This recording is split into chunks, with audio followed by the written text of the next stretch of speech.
8:30 a.m. I'd like to call the meeting to order, and we'll stand for the Pledge of Allegiance.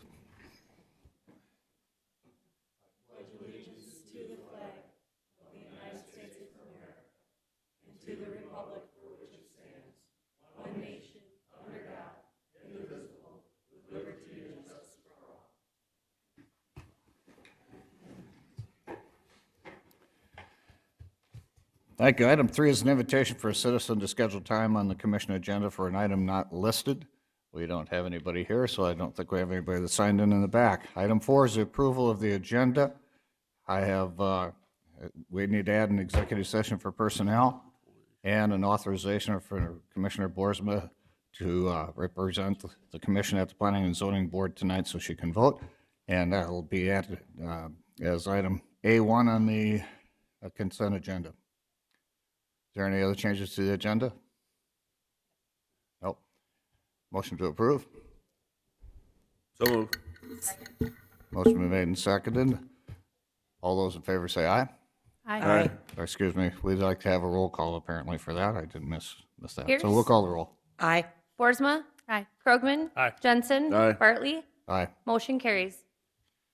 All right, the consent agenda items are approval of the minutes, approval of travel documents, approval of executive session, approval of the authorization for Commissioner Boersma to represent the commission at the Planning and Zoning Board this evening, approval of personnel action, approval of cellular authorization, approval of human services report, approval of claims, and approval of department head reports. Is there any other ones? All right, call the roll. Any other? You want a motion on the consent? I'd move to approve. Okay. I'm behind myself today. Any other discussion? I'll call the roll. Boersma? Aye. Krogman? Aye. Jensen? Aye. Pierce? Aye. Bartley? Aye. Motion carries. All right, under routine business, then we'll have approval of claims. Is there a motion to approve? So moved. Second. Motion made and seconded. Any discussion, any comments? Discussion or comments? Hearing none, we'll call the roll. Krogman? Aye. Jensen? Aye. Pierce? Aye. Boersma? Aye. Bartley? Aye. Motion carries. Under department head reports, you have a highway report in front of you. Brian is not here this morning, so no highway report. And we'll start with Misty since she's in his chair for department head reports for the weed department.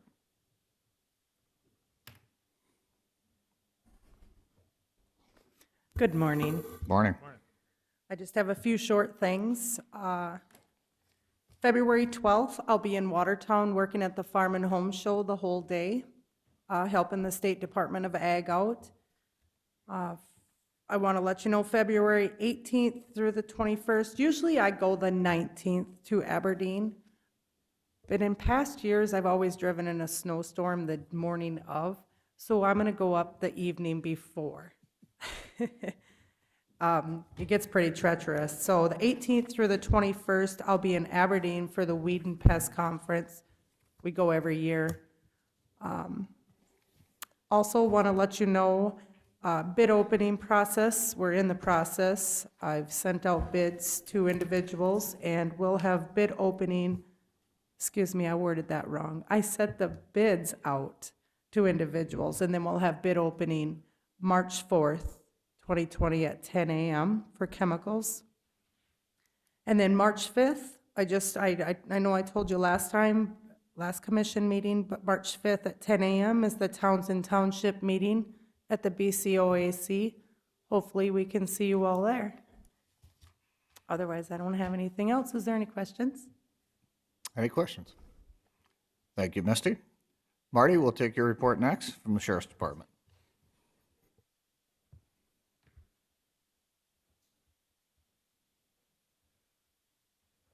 I think the state's attorney and myself will be at that meeting. Talk about open meeting laws. Could be interesting session. Anyway, good morning. Just to quickly fill you in, currently we've got 38 inmates, which over the weekend we're in the 40s. So weekends still luckily, we get most of them back out by Monday. So, but weekends has been kind of tough on us.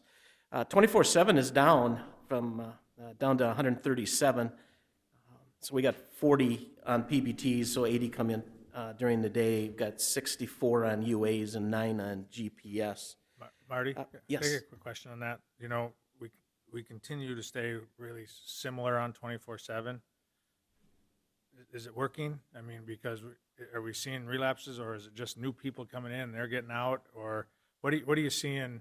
How, I mean, it's a great As a whole, program. it's successful.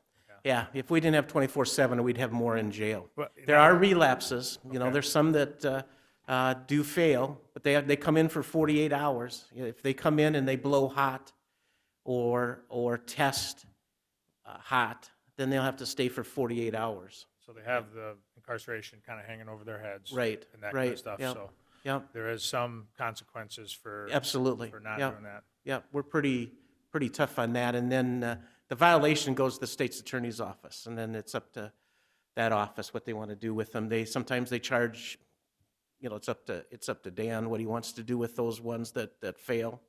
But it's, yeah, when we're staying up there in the 135s, it's busy for us, but the jail would be full. Right. Yeah, No, because during that time, they're Yeah. structured. Not question the program. I just want to kind of get an update of how it's going, how it's doing. Is it actually deterring relapses? Is it saying, okay, yeah, people are coming in every so often and yeah, you're fine, they'll go back, keep working on it and that kind of stuff? Or is it, you know, they're moving on, they got their second chance and they're taking advantage of it and not, yeah. I think so. And I'll have, Bart will come in and give you a full report for the year and show our statistics against the state statistics. And as a whole for the state, I think the program is very beneficial. And you'll show that our fail rate is very low, considering how many people are on it and stuff. But there are consequences. It's not a slap on the hand, even if they're late. Now, we've done some things because we've been busy, so we've opened up the time. I was pretty stringent on 12 hours, and you get 15 minutes to come to the jail. Because we've had so many, is that we've opened up that time that they can come during a 3-hour process. So from 8 to 11 or something like that, they can come in and so forth. So it helps control in the control room because we're just overwhelmed. And but that's not been a problem or anything. So, but no, I think as a whole that program is successful. Okay.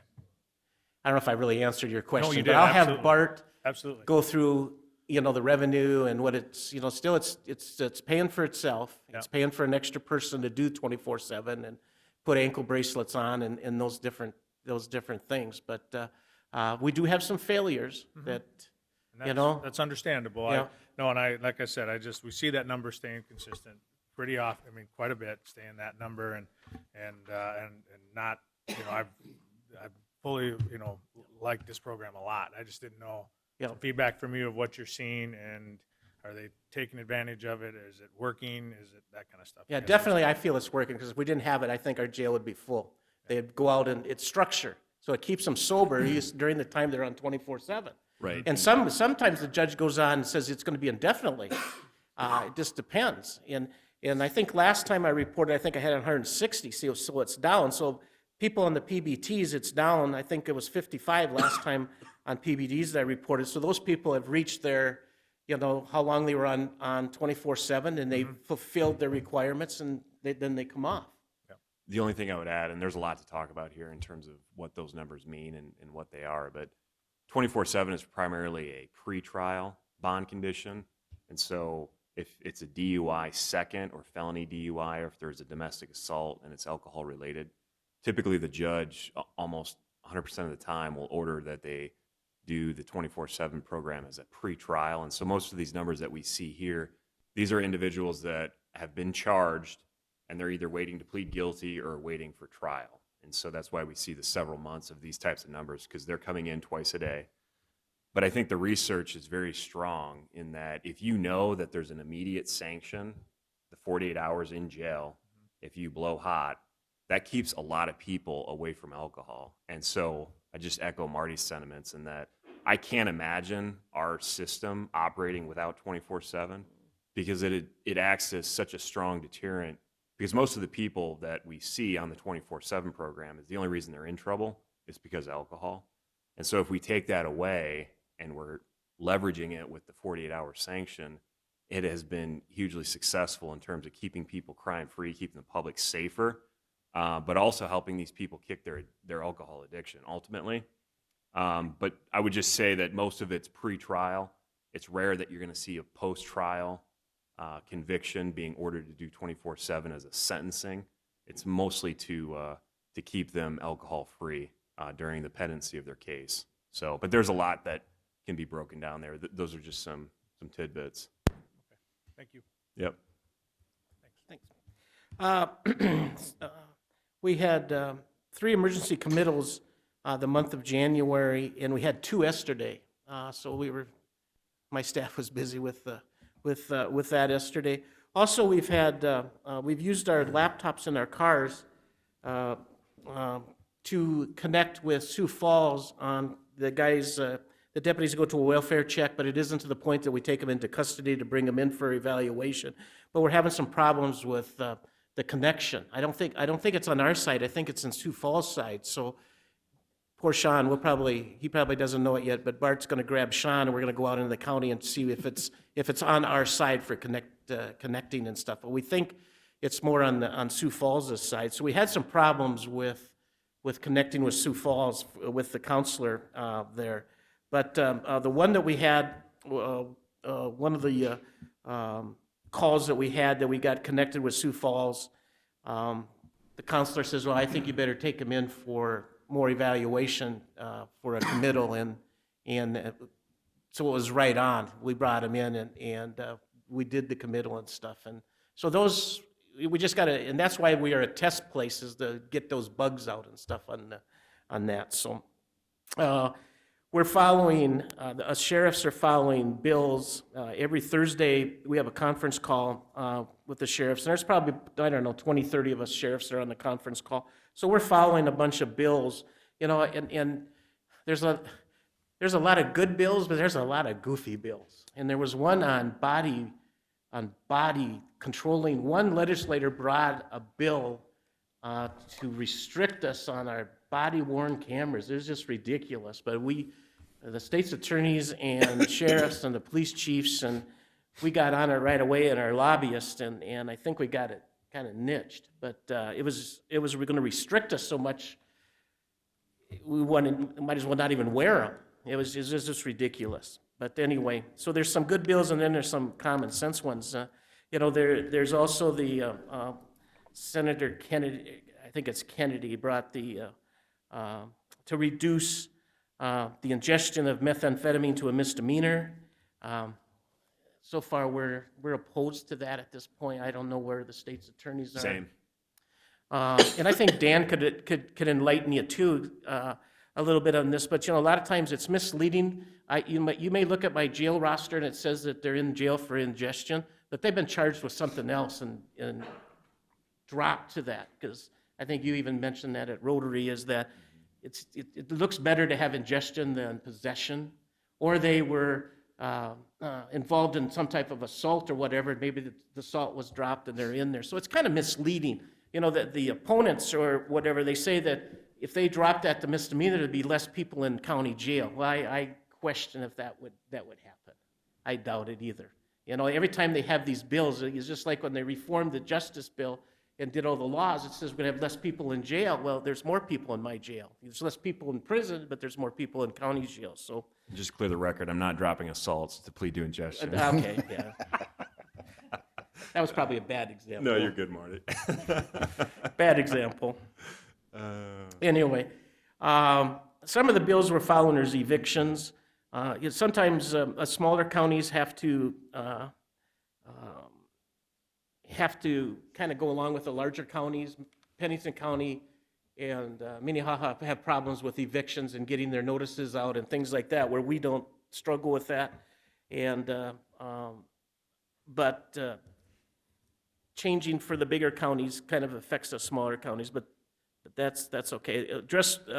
Distress warrants, we're trying to get more money for sheriff fees on distress warrants, which would be great for us.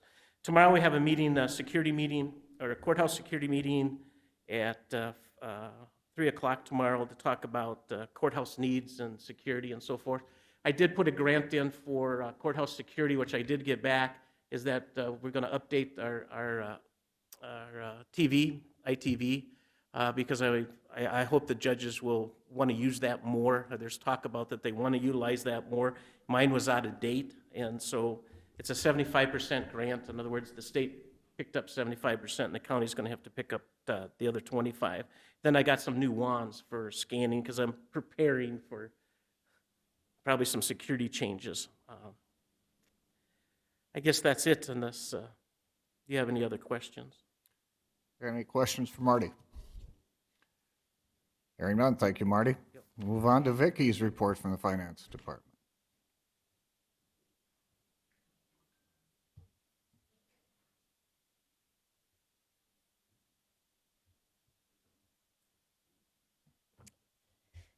Good morning. Good morning. To give you an update, we did receive from the state, from the Department of Revenue, that the CPI for the next year is going to be 1.7%, which was down from the 2.1 from last year, but still at a good rate. So I'm sending out all those notices to the cities and townships on that, so they're aware of that. And we had a 2006 Dodge Durango from equalization that was put on the online surplus sale, and that brought $1,625, which was more than I think they thought it would bring, so that was good. And we check with the Department of Revenue every year to see how many liquor licenses are available in the county.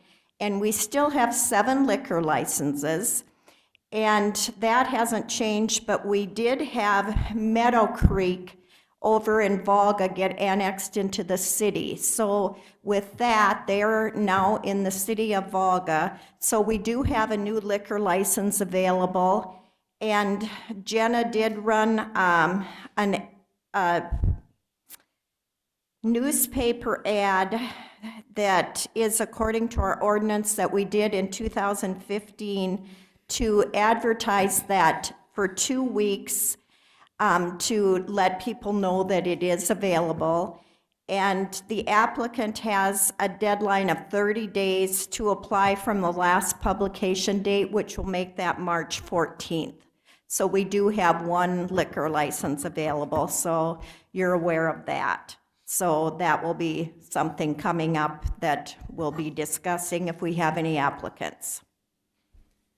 And we did receive our bank franchise tax, and that was up. We received $857,000, and that has to be apportioned out to the schools, the cities, and the townships. But the county received about $60,000 more than last year. And I believe we budgeted, it was $38,000 over what we had budgeted for revenue. So that is good instead of being under. So we did receive that. And I think that is about all we have. We have some abatements coming up, and other than that, I think that is what is new in our office, unless anybody has any questions. Are there any questions? If Thanks. not, thank you, Vicky. Please stand by. We'll move on to Jacob. Equalization report.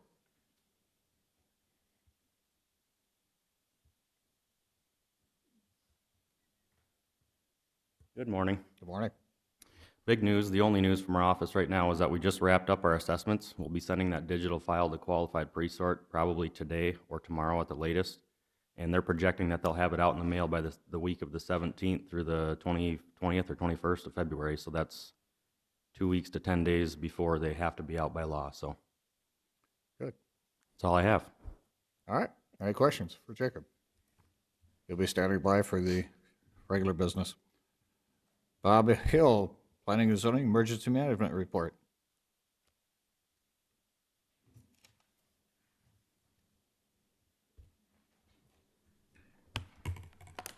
Good morning. We had, starting January 23rd, I did some work on the drainage ad hoc committee, which we'll talk about at a later time today. The 24th, I went down to Sioux Falls and had the new emergency management radio put into the red pickup. January 27th, last week, I went to Huron and picked up 12,000 more sandbags. They put out an email blurb where they dropped the sandbags down to 10 cents a piece. So we went over and picked up 12,000 more. The next day, I dropped one of the bundles off. They come in bundles of 1,000. So I dropped one of the bundles off to Volga already, and I've got the other 11,000 in the back of my truck to deliver to the small towns as we get time and out and about. January 29th, there was a flood meeting in Mitchell put on by the South Dakota Office of Emergency Management. Right now, Brookings is looking at about a 95% chance of that Big Sioux River Basin flooding. And that's based off the National Weather Service's hydrology website. They've got Del Rapids, as of last week, at 54%, but Brookings at 95%. And when I started delving a little deeper into the weeds, a lot of it apparently has to do with the frost line. Brookings County's frost line is right at 6 inches, and if you go farther south, it's about 24 inches. So apparently what they expect is when the snow breaks, and if we got less frost than what they got down there, it's going to jam up and just go nothing but flood. So that's not really good news, but the good news is we got the sandbags and Pier, the Office of Emergency Management out of Pier, they've got us looking at how many sandbags we got. They have us doing projections on how many we feel we need. And earlier last month, we had a meeting with the fire departments, and I explained that, like Lake Campbell, we're going to do an evacuation plan on Lake Campbell to let people know how to get out of Lake Campbell in case of flooding. And then we're also going to work with both fire departments. The city of Brookings has part of Lake Campbell's jurisdiction, and then Volga's fire department's got the other part of Lake Campbell, and we're going to do a tabletop exercise, at least with the fire command people, to make sure they understand the responsibilities and how to get people out of there in case the need arises again. I gave a flood outlook discussion to the Kiwanis Club on January 30th. Last night, I went to the Volga City Council to discuss emergency management matters and the Census Bureau. And it came up interesting. The emergency management is basically, we had two FEMA declarations, and I'll give you guys that briefing later on this year. But the other thing, when it come to the census, we was talking, and I gave them the full-page ad that we ran. I gave each one of the council members that full-page ad, and we started talking about what was in it. And then I stayed for the rest of the meeting, and it came to the part about the liquor license. And all of a sudden, one of them piped up and said, well, you know, if we get an accurate count on the census, our numbers may raise, and we may be allowed an extra liquor license. So just ironic how it adds up. There's a pipeline safety program at the Swiftel Center today. Starts at 11:30, goes to about 1 o'clock or so. My office will be closed during that time for myself and my staff to go over to attend that. There is a census subcommittee tomorrow morning to talk about advertising for the census, and I'm going to attend that. And me and Commissioner Pierce has been working on some stuff, and we think we've got an idea to get some of the publicity out and some of the advertising on the census. The Brookings Home Show is this weekend. Brookings County will have a booth. My local emergency planning committee has allowed me to, and you guys have signed a check for us to have a booth there again. And I open it to anybody that wants to put Brookings County brochures out. Be my guest. You're welcome to give me the brochures. Friday, I go out to set up. You know, and if anyone wants to come to the table and join me over the weekend, they're more than welcome to. But if you got a flyer or a brochure or something that you want to advertise for the county, you're more than welcome to give it to me, and I'll put it on the table out there and share it with the public. And obviously, emergency management will be typically I give a weather radio for door prize out there for that. And next Monday, I'm going to Aurora for a city council meeting, and Tuesday, I'm going to the Bruce for their city council meeting. We are in the process of doing Homeland Security grant applications. They've got to be in by February 15th. So if someone's got a project or something, they need to get the paperwork in pretty quickly. Otherwise, we're going to miss that deadline. And there's a zoning meeting tonight. The joint jurisdiction meeting starts at 6:30, and the regular meeting 7:30 plus or minus. Any questions? Any questions for Bob? Commissioner Pierce? On the flooding on the Big Sioux, Yes, ma'am. do you have a rough idea when that will happen? Well, the Weather Service, they're projecting out to about April 20th is when the spike's going to be. Are there other lakes in our county besides Campbell that'll be impacted by that? Well, every lake will be impacted. Lake Ponset would definitely be impacted. Lake Campbell's the big one. The problem with Lake Campbell is that it's that Battle Creek watershed coming up from the south. That's basically unknown. Oakwood's got a pretty good outlet, so we're pretty comfortable with Oakwood. Ponset's a wild card in itself because Hamlin County takes care of a lot of Ponset for us, but we still have to watch it, and we still give sandbags and we monitor up there. But the other lakes, such as Hendricks and all that, most of those are pretty well monitored. If it would be possible for you to share the information that you have regarding all of that, most of those lake associations send out newsletters to the people that have property at the lake, and they would share that information if you asked them to do that. Yes, ma'am. I'm scheduled April 6th. The next time Lake Campbell's Lake Association's meeting, I'm scheduled to be on their agenda. I think that's in May, though, isn't it? It is April 9th. April 9th? The May one is your Right. bash and whatever it is. Yep, okay. Yep. That would be great. And then I had one other question for you, and I forgot what it was. Never mind, it'll come to me. Well, I got a part two of my thing, so you may be able to think of it while I do it. Earlier today, I put out on the table my January through December 2019 planning and zoning report. My office obviously is broken down into planning, zoning, and drainage, and then it's got the emergency management. This is the planning and zoning version of it. It talks about conditional uses, variances, plats. You might notice that we actually denied a variance this year. The conditional uses, we granted 10, 2 were withdrawn by the applicant, and 2 were approved in the joint jurisdiction area. On the second page, you can see our construction cost this year was $24,781,803. That's definitely down from 2018, which was over $142 million, but that's because we had a wind tower project come in on us. So the $24 million is probably about average for a non-big project deal such as wind towers or the Basin Electric Plant. Those tend to skew our numbers quite a bit on us. But you can see down the list, we had 22 new residences built.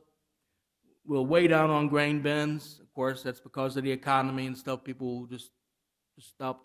Once you start to get too much flooding, then people don't forget about building extra bins because they can't even get the crops that they've got out in yet. So, but I see no major trends one way or the other. It's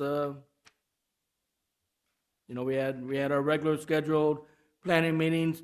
We are still working on the zoning update, and it looks like the joint jurisdiction ordinance update has caused us to slow down on our regular zoning ordinance update. So we'll have to get that back. It's kind of hard to do both at one time, and some of it takes other departments to assist us in. So, but other than that, that's our report. And then the last document I passed out was the final flooding numbers for Brookings County. When I say final, there should be no more residences reporting anything for disaster 4469, and it looks like it was $515,918.63 that FEMA has dedicated to Brookings County for individual assistance. And I do not have the public assistance, and that's the monies where the municipalities or the townships got. That falls under public assistance, and those numbers are not in yet for either disaster, the earlier disaster or this disaster. And that does conclude my report. And I did think of my other question. I knew you would. Are you hearing anything from your national associations or even from the state, any preparation for issues that might arise with the coronavirus? You know, I have not. I did get an email today from the city of Brookings, and after we get done with the commission meeting here, I'm going to contact my Office of Emergency Management to see if they have anything, and then I'll contact our county health nurses who are state employees and see if they've heard any preparations. Then I can shoot the county commissioner director email and let her notify everyone if there's any needs that we need to address. Any other questions for Bob? Thank you, Bob. Yep, you're welcome. Mike Holhauser with the Veteran Services Report and Health.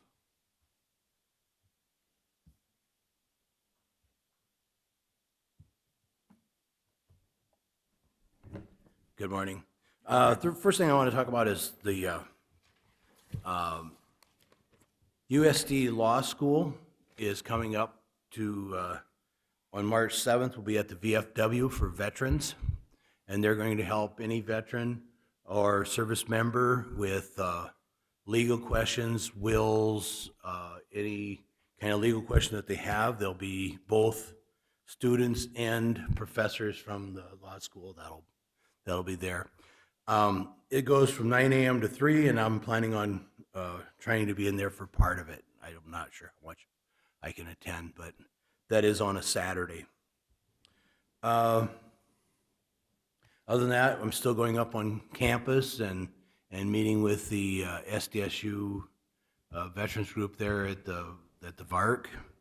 Welfare side and things are kind of down, and we don't have as many people coming in as we had, so that's a real positive thing. And part of that, I think, is because of the low-income energy assistance program. And other than that, we did have a little meeting yesterday about emergency housing for people that are here in town. One thing I did find out from Aberdeen and Huron is that Section 8 housing in those two housing areas, it does take 60 plus days to get a Section 8 voucher there also. So there were some questions about our office here, but that's pretty in line with at least those two organizations. They do their own. One has 14 employees and the other has 7 employees, which is just some FYI, I guess. Any questions? Hearing none, Mike, thank you very much for your report. We'll move on to our scheduled agenda items. We have none. We'll move on to regular business. Item A is an action to approve abatement number 20-05, an abatement request made by the City of Brookings Municipal Utilities for parcel number 06000-11050-132-00 in the amount of $4,938.23. Is there a motion to approve? So, second. Motion been made and seconded. Do we need a report on this request from anybody? First of all, I just want to say I apologize that our parcel numbers are 15 digits long and you have to read those off. That's painful, I know. Okay. Just make sure I read them right, okay? Okay. This one here is it's a parcel that was split out of a larger chunk of land. It was taxed as 309.95 acres and an acreage site, and the City of Brookings through Brookings Municipal Utilities purchased 219 acres of that 309.95. So the portion for abatement of $4,938 is just for their portion of owned for the year. Thank you. Any other questions? Any other comments? Call the roll. Jensen? Aye. Pierce? Aye. Boersma? Aye. Krogman? Aye. Bartley? Aye. Motion carries. Item B is an action to approve abatement number 20-09, an abatement request made by the City of Aurora for parcel number 31183-00600-000-01 and the amount of $244.70. Is there a motion to approve? So moved. Is there a second? Second. Motion been made and seconded. And a report on this one, Jacob. This property is a park space that was designated as such in the fine print of a plat, and that was missed by our office, that it was to be given to the city of Aurora. So we're abating the whole year's tax bill.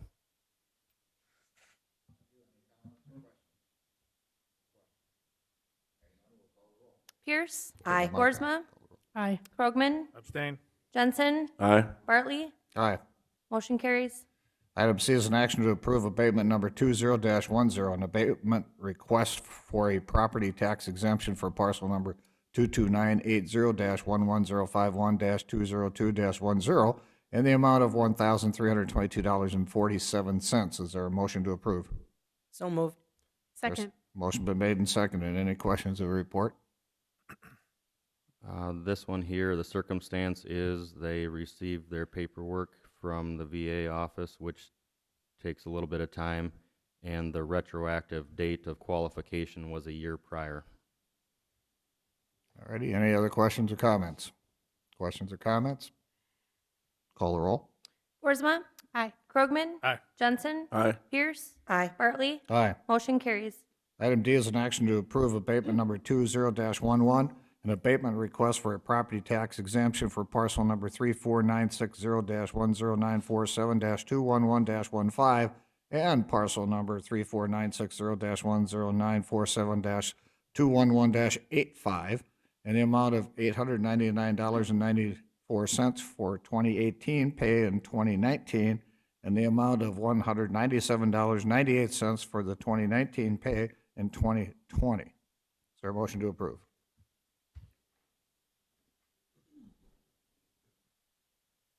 So moved.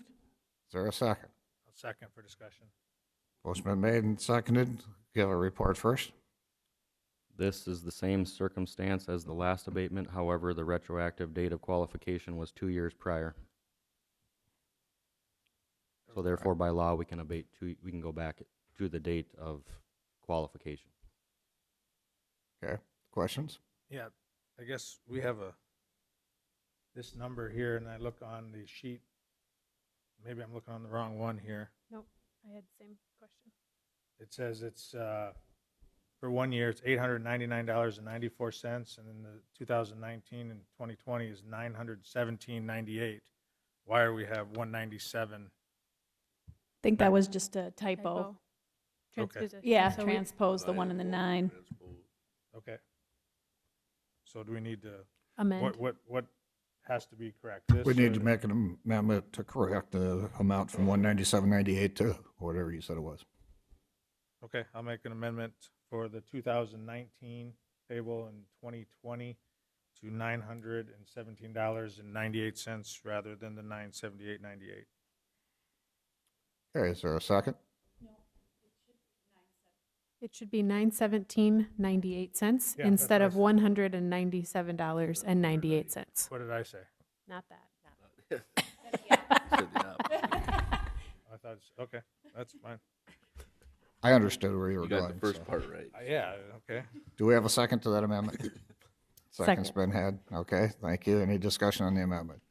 We'll call the roll on the amendment. Krogman, Aye. Jensen, Aye. Pierce, Aye. Boersma, Aye. Bartley, Aye. amendment carries. All right, now we have the main motion as amended. Any other discussion or corrections? Hearing none, we'll call the roll. Jensen, Aye. Pierce, Aye. Boersma, Aye. Krogman, Aye. Bartley, Aye. main motion as amended carried. Item E is an action to approve abatement number 20-15, an abatement request for a property tax exemption for parcel number 40090-00800-009-00 in the amount of $242.34. Is there a motion to approve? So move. Second. Motion been made and seconded. Comments or reports? This one is a late elderly tax freeze. The next 3 are actually the late elderly tax freeze where they missed the deadline of April of last year. So by law, we can bring it to you and you can abate it. Okay. Any questions or comments? Questions or comments? Hearing one, we'll call the roll. Pierce, Aye. Boersma, Aye. Krogman, Aye. Jensen, Aye. Bartley, Aye. motion carries. Item F is an action to approve abatement number 20-16, an abatement request for a property tax exemption for parcel number 12000-10950-141-20 in the amount of $325.96. Is there a motion to approve? So move. Second. Motion been made and seconded, and I think we've got the report. Any other questions or comments? Questions or comments? Hearing none, we'll call the roll. Boersma, Aye. Krogman, Aye. Jensen, Aye. Pierce, Aye. Bartley, Aye. motion carries. Item G is an action to approve abatement number 20-18, an abatement request for a property tax exemption for parcel number 31960-10949-031-40 in the amount of $1,179.28. Is there a motion to approve? So moved. Second? Motion made and seconded. And a report on this one? That's about the same as the others, so any questions or comments? Questions or comments? If none, we'll call the roll. Krogman, Aye. Jensen, Aye. Pierce, Aye. Boersma, Aye. Bartley, Aye. motion carries. And we're through all those with the 15-digit numbers or whatever they were. Item H is an action to create an ad hoc committee to review drainage issues for the county. Is there a motion to approve of creating an ad hoc committee? So moved. Is there a second? Second. Motion made and seconded. At this point, we'll take comments. We'll start with Mr. Hill. Looks like he has some comments. Yes, Commissioner and Commissioners, I talked to Mr. Gilbertson, who happens to be in the audience, and he's welcome to come up if you'd like, and Mr. Spence Hawley, and both have agreed to serve on the committee if it's the wishes of the county commission. I've been in email correspondence with the city manager, and he would like a statement of focus or whatever before he actually assigns someone, but sounds like they're on board. We just don't have a name for that yet, if it's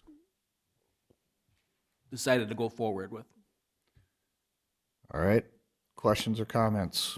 Just Commissioner a Pierce. comment, at our last meeting, we had talked about Commissioner Bartley serving on this committee. He and I had a conversation afterwards. I'd be willing to do that if y'all decide that we're going to have the committee. I would be willing to serve as the commission representative on it. Okay. What did we determine as those, 5 or 7 members? Everybody remember what we discussed? Was it 5 or 7 members? I don't think we ever set on an actual number. You said a member of the public, a couple of members of the public, because Mr. Hawley would be considered a member of the public also. And Mr. Bowe has indicated an interest, and I think we should put him on the committee. He's willing to serve, he's knowledgeable about it, has some ideas, and it'd be nice to hear some more about that and give an opportunity to a group that's focusing on drainage to look and see if those issues are something that we can consider. Again, it's an ad hoc committee, but I want to make sure it's an odd number here, so if they decide to vote on something, they Right. don't have a tie. Do you want 5, 7? Obviously, we're up to 7 already. Do we want 9 members? How do we We're got actually up 7? to 6 right now. If you have we're, well, Gilbertson Hawley, past 5. somebody from county development, somebody from the city, So we're Commissioner at Pierce and 7. Mr. Bowes. That's 6. Right, but I mean, we have We to have need 7. 7. And then And Ben and Klein, Mr. Hill, Deputy, yes. 7.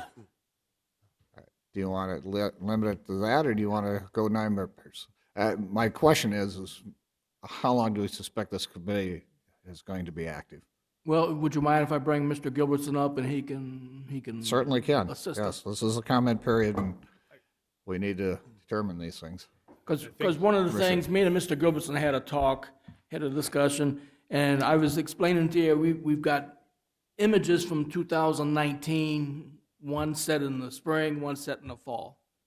And what we had discussed is possibly it might take a little bit of assistance from us, but to have someone sit down with those photos from the spring and in the fall, because you got some before flooding and some with the after flooding.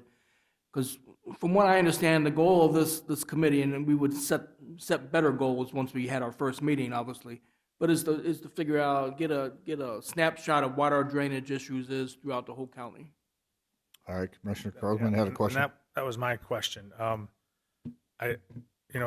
Do we want to tackle the whole county, or do we want to tackle a smaller portion of it? We've got somebody from the city, the city's probably not going to be concerned about what's happening over in Elkton with their flooding and making those decisions. I guess my thought is if we try to take the whole county, I mean, we've got like Ponset, we've got Campbell, we've got a lot of different flooding areas. Are we going to be able to do justice with trying to do the whole county, or should we do a certain area of the flooding that the Big Sioux River, a certain area of portion of the county that we're going to focus on that, I guess, up to you. I know it runs downhill, so it could start up here and end up down here too, but I don't know if it's, If I may, Commissioner, we did get a letter today from FEMA through the email where FEMA has or the state of South Dakota has accepted the mitigation plan review of a 6 Mile Creek north of the city of Brookings. So that basically that's not something that this ad hoc committee needs to look at until they get done with if FEMA is paying 75% to do it, that's going to be a detailed study on that particular area. So our focus should be on the areas that's not being focused on that particular study. But other than that, I guess, we've got some key areas that's not necessarily in the city of Brookings. Mm-hmm. Lake Campbell has nothing to do with the city of Brookings. We've got a problem on the Big Sioux River in Madera Township. City of Brookings does not contribute to that issue either. So I'd be hesitant to only be around the city of Brookings, but no, and I'm thinking, further south into that Madera Township, all the way to the border of Moody, maybe encompassing Lake Campbell, because the city of Brookings is going to bring their water down to the south. So maybe from Highway 14 south to the Moody County border, that goes to the other side of the Big Sioux River that type of chunk, because it seems to flow in quite a bit in that area. I guess my question to Jay is, what would you suggest? We're not going to start at the North Dakota border and go all the way down to Nebraska, no. Okay. Well, the Big Sioux starts at Summit. Jay Gilbertson, East Dakota Water Development District. I'll be honest, I was kind of like, I said yes, but probably should have said, what is it you want to do? And I apologize for not being here at the last meeting, but I'm here today mostly just to kind of get a feel for what the commissioners are interested in addressing with this. It's been noted, drainage could encompass all sorts of things all across the county and a variety of things. As a potential member of the committee, I guess I'd probably look to you guys and say, what issue brought this forward? If it's a general concern, then we can look at it at the 30,000-foot level. If there's a particular issue that is really driving this, then we need to look at that as trying to figure something out. Part of it, Mr. Hill and I talked a week or so ago about just sort of an inventory of drainage activities, or, lack of a better term, looking at water as it flows through a watershed. Look at 6 Mile Creek. And in an ideal world, every time the creek crosses a barrier, which could be a township or a county road or some field access, there's an opening. And the opening's big enough to let the water that's coming pass through, and that the next opening is bigger and bigger and bigger, and so forth. That only makes sense. Show of hands, how many people think that's the case? Okay. Something as simple as that could be a starting point for worrying about concerns. Somebody raises an issue about, how's this going to impact the drainage at some point downstream? Well, if we know there's a choke point 3 miles down, that may be something to look at. But I'm kind of like the city, really looking to you folks, happy to participate, the districts. I think we can bring some resources and support and backdoor with now Director Hawley, who's on my board. But we kind of need to know what it is you're interested in learning more about in order to set a plan for the ad hoc committee. What I would like to do, and I know I was the person that kind of pushed for this at our last meeting, is maybe give the committee, and I think we could go without a city representative at this point because we're looking more at the county as a whole, but have the committee take a look at what drainage goals there should be for Brookings County and bring them back to the commission. And I would suggest that maybe we look at historically what we've already done and then look at those problem areas like Commissioner Krogman said and maybe divide it up. I mean, we've got drainage issues over by Sinai. We have drainage issues in Madera Township. We have the drainage issues that are on the east side that maybe will impact the 20th Street interchange. We've got drainage issues in other places, but you're right, we can't do it all at once. I think the committee could look at it, talk, look at what resources are available, maybe divide the county up in some type of reasonable manner and look at each piece at a time and then come back with an overall report to the commission. I think when you look at the difficulty of this issue that's transcends an awful lot of county commissions, not only here but everywhere, is when you start to segment it and take a part of it and study that, the unintended consequences somewhere else start to add up, and then all of a sudden it's, well, then we can't do that, or who's going to do that, or who's going to get the water, who's going to me, it's a very complex issue, and unfortunately, on the state level, they weren't able to follow through with Mr. Holloway's suggestion of the districts and things that sort of fell apart, and it fell apart simply because of politics and whose property is it going to, and how do we divide the districts. So we could end up with the same situation here, where mine's more important on this side of the interstate, and this was mine more important over by Sinai. Is this committee going to try and prioritize which one goes first? I don't know that that would be the responsibility of this committee. I think this committee needs to look at what's going on with drainage in Brookings County and be able to come back to the drainage board, which we serve as the drainage board, and say, this is what we know. These are the things we don't know. Maybe some of the things can be fixed by doing this. And then the drainage board will have to make a decision on how to go. But when we sit as the drainage board, we really don't have any information. And I think for us to make decisions as a drainage board, we need to have a lot better handle on what's going on with water in Brookings County. Well, the question is that we're creating an ad hoc committee. Ad hoc committees generally study some issue and they're done, and it moves on. We had a drainage board at one time, and it was dissolved by the county simply because of the complex issue, and the state was going to solve it. And obviously that didn't happen. The drainage board is gone, and we're now the drainage board of the committee. An ad hoc committee of this magnitude could take years to come up with recommendations. And I'm more concerned about establishing a committee that has no end point. And how do we establish this one? And I think Mr. Gilbertson is asking us to define what you want us to do before you start the committee. Closely, that's what you want to do. That's, all right. You raised I've been involved in drainage issues within the area for the 25 years plus I've been with the district. And so I don't want to start one of those ad hoc committees that goes on forever and you never get anywhere. No. So do we want this ad hoc committee to define its mission for us citizens? You're going to bring together the experts to say, mine is this, mine is this, mine is that, and you define it? Or do you come back with us, here's the 4 priorities the committee has gone for, which ones do you want us to focus on? And then we take a deep dive into those and try and solve it?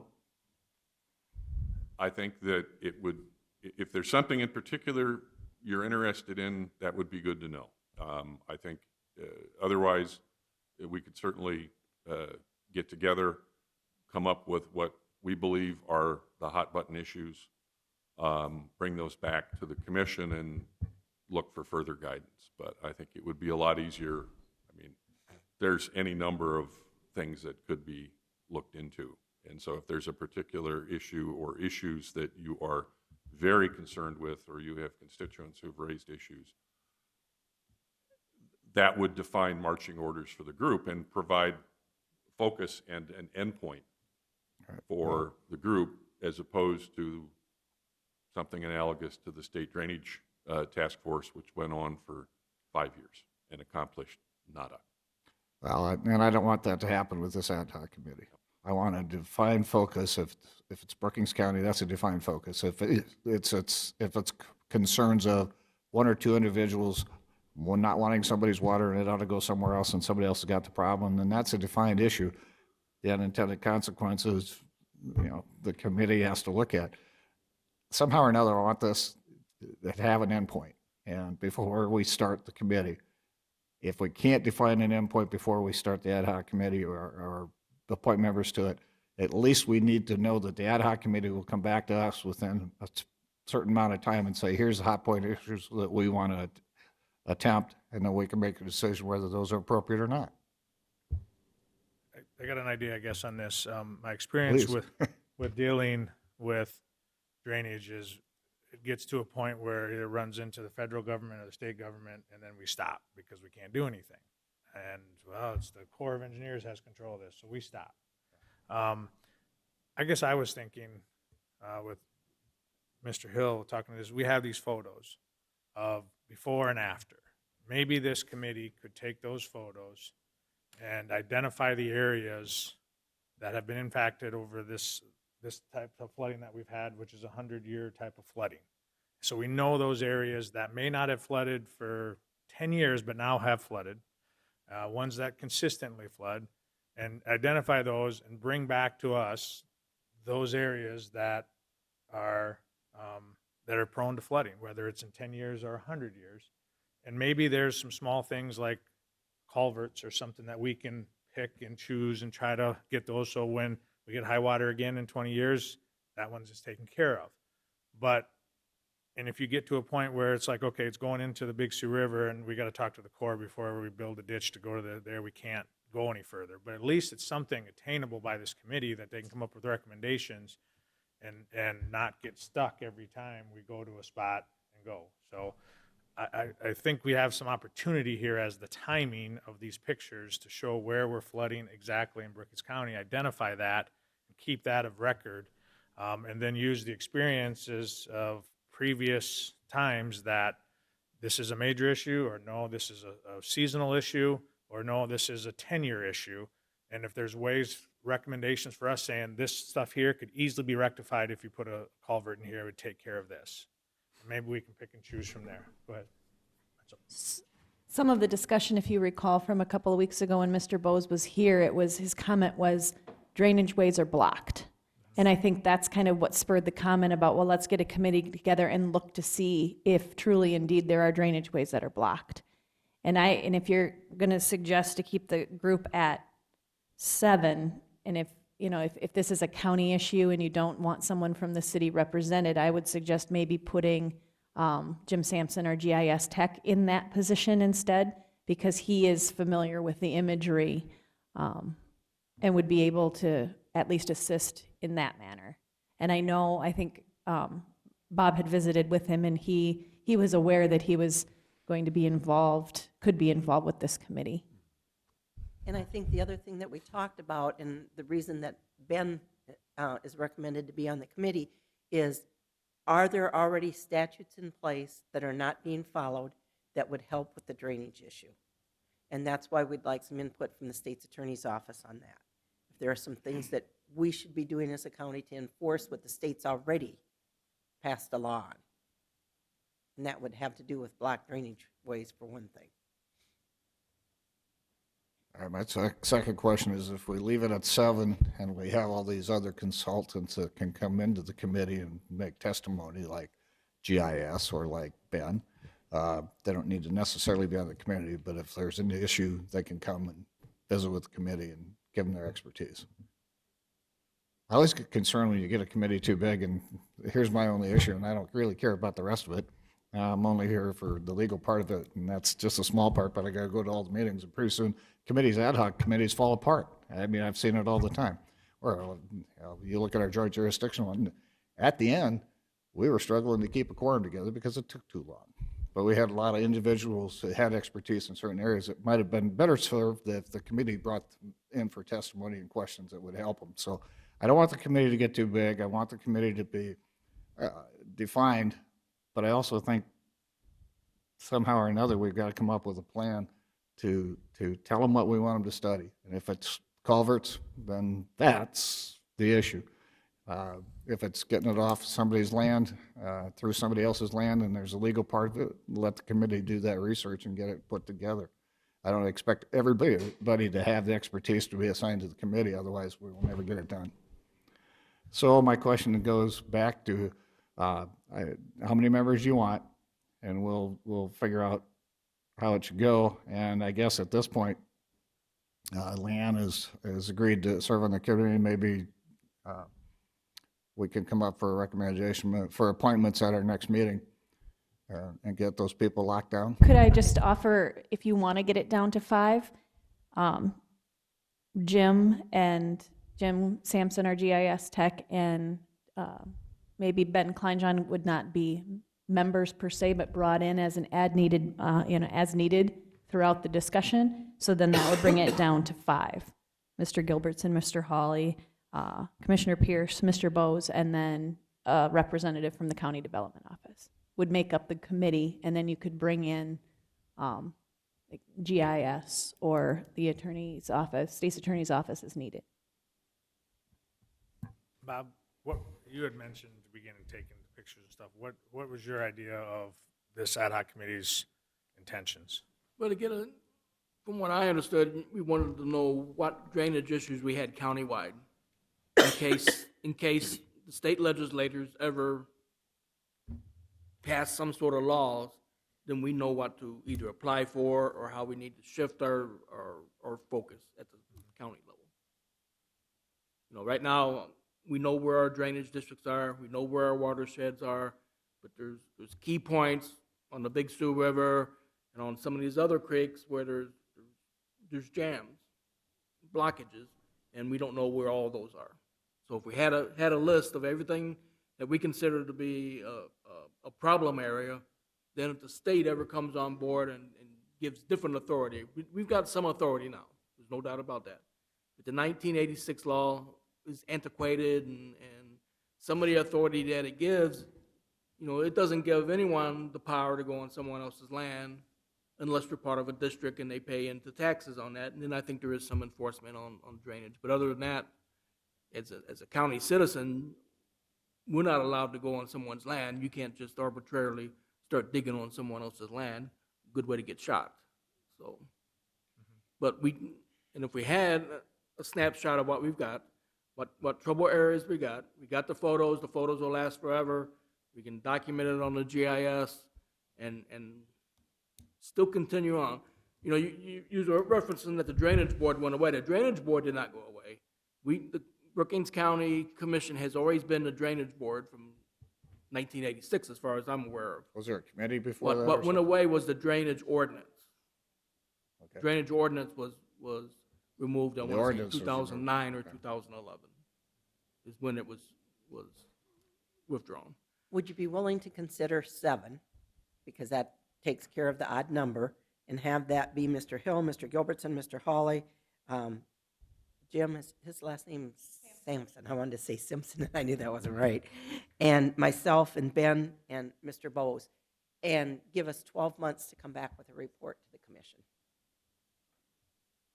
I like a deadline. Do you think, Jay, that that's adequate time?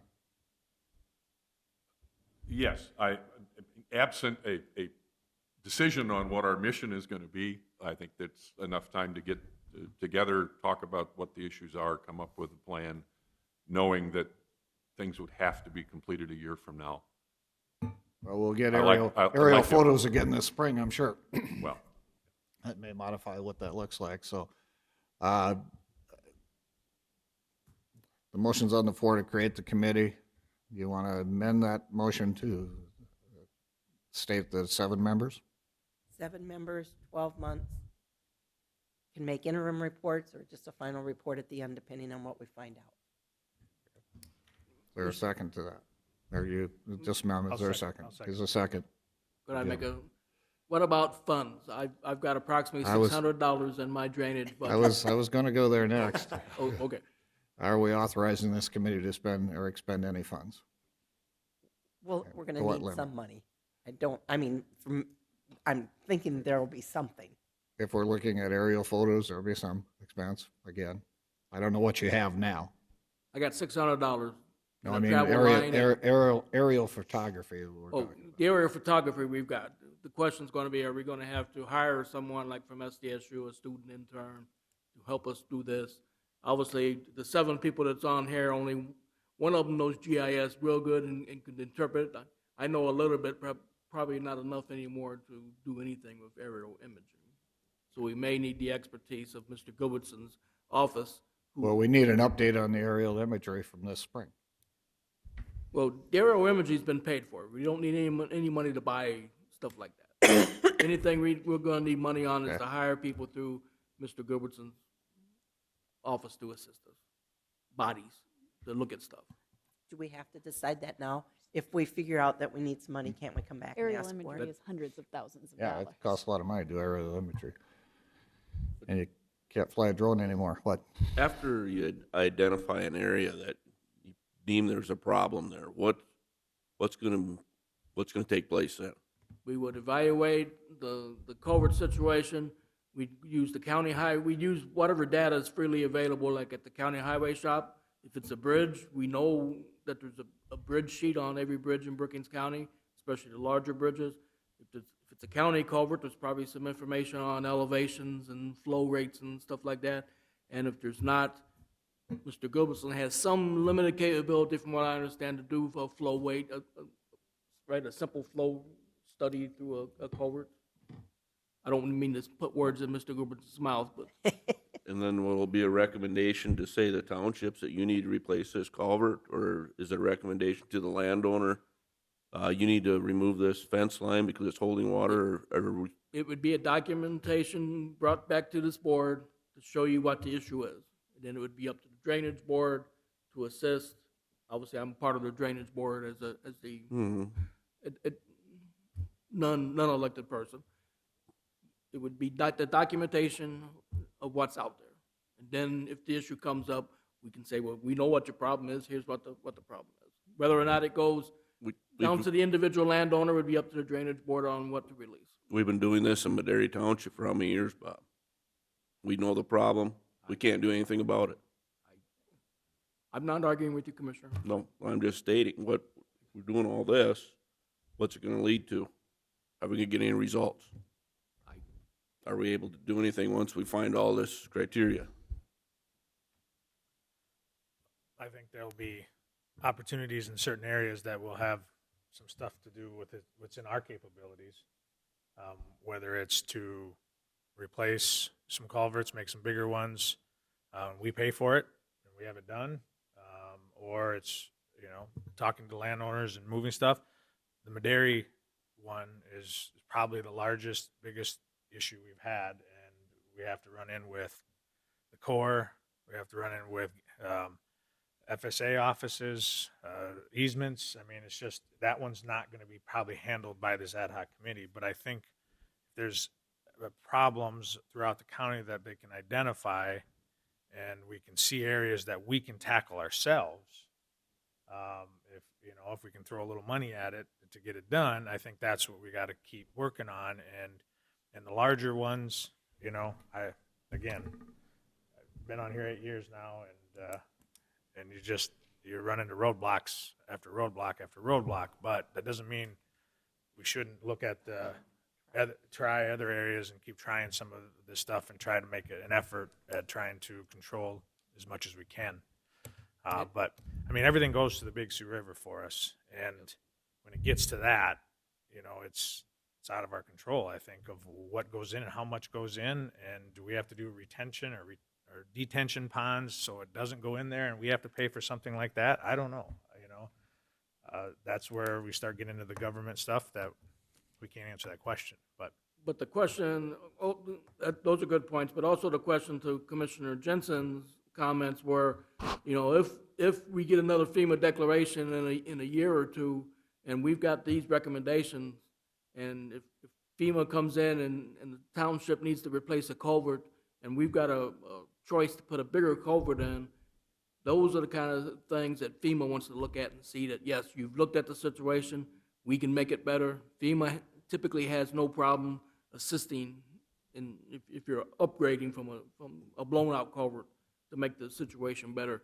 But FEMA don't want you to do it just willy-nilly. They want you to have the study behind it and the reason why to do it. So having this on file may very well be advantageous to us.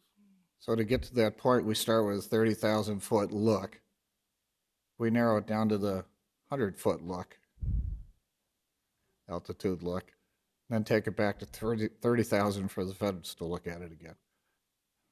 So the focus of the committee is to get down to the 100-foot look. Which culverts, which drainage areas are plugged.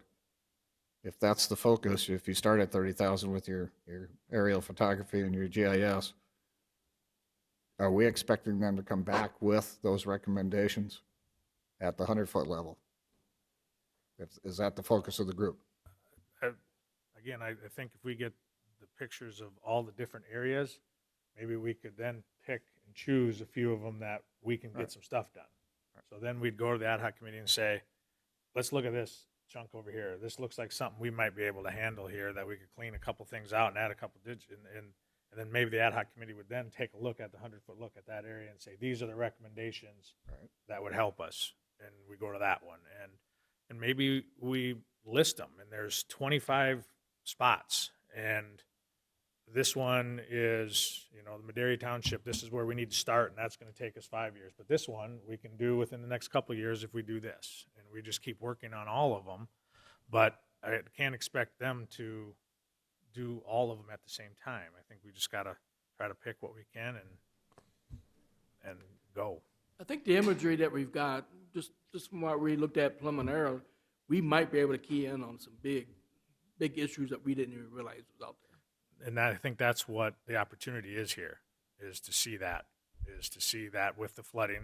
It's terrible, don't get me wrong, but we got to make some change. The other thing too is, where's it flooding? I look back at offering building permits to somebody 10 years down the road that wants to build there, and 10 years ago it was 4 foot of water going across there.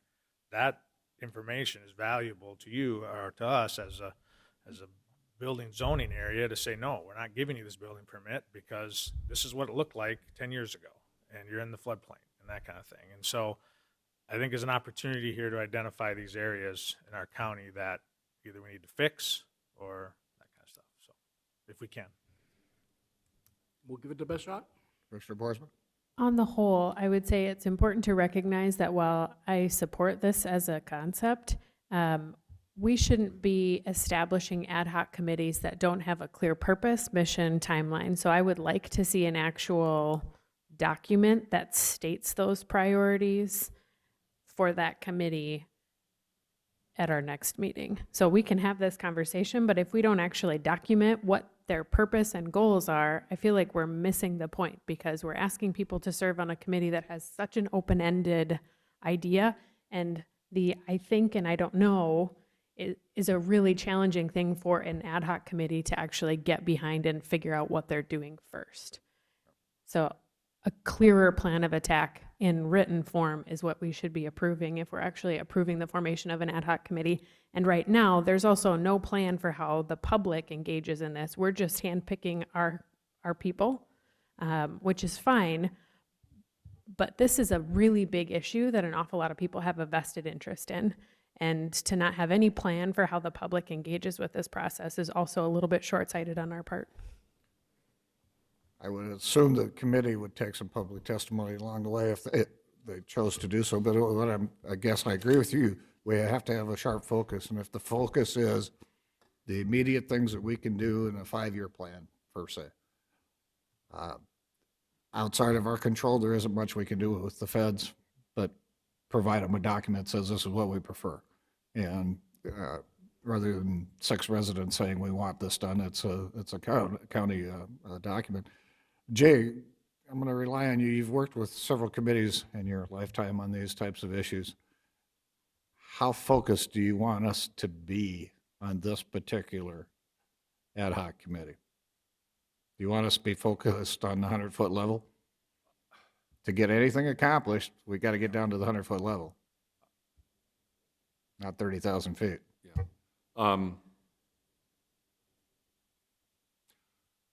I think the 30,000 foot, the big picture, I mean, as has been discussed, for a period of time, Brookings County had a drainage permitting process, and that's gone away, and I'm very happy about that from a practical standpoint, because as Bob has pointed out and others, yeah, the 85 law didn't really set the stage very well. I think it would be advantageous for the committee to have some feel from the commission as to whether or not that whole idea of the permitting thing was potentially on the table, and where the whole thing might go, or is it, as we've talked more at that 100-foot level, we've got particular problems in particular areas. Are there things that might be done to address some of those? That 100-foot level, I think having some direction on that. Identifying issues at the local level will bring up some of the things that would be necessary for the 30,000 foot approach.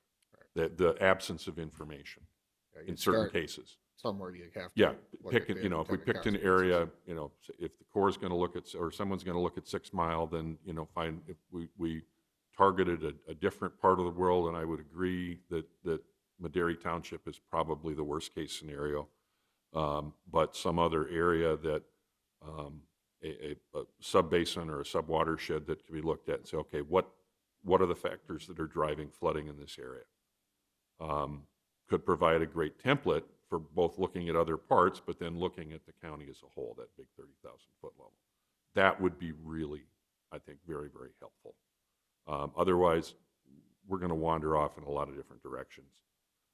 Commissioner Krogman, I think, brought up an excellent example of, again, a very practical application to some of this is looking at what's happened in the past to dictate what may be allowed in the present or down the line. And don't have to go over it. We go a little bit west to Lake Thompson, which was all over the news last summer because of rising water levels and people's properties and access being flooded. Well, I didn't learn this until late last fall that the lake level actually didn't reach a new record high until like October.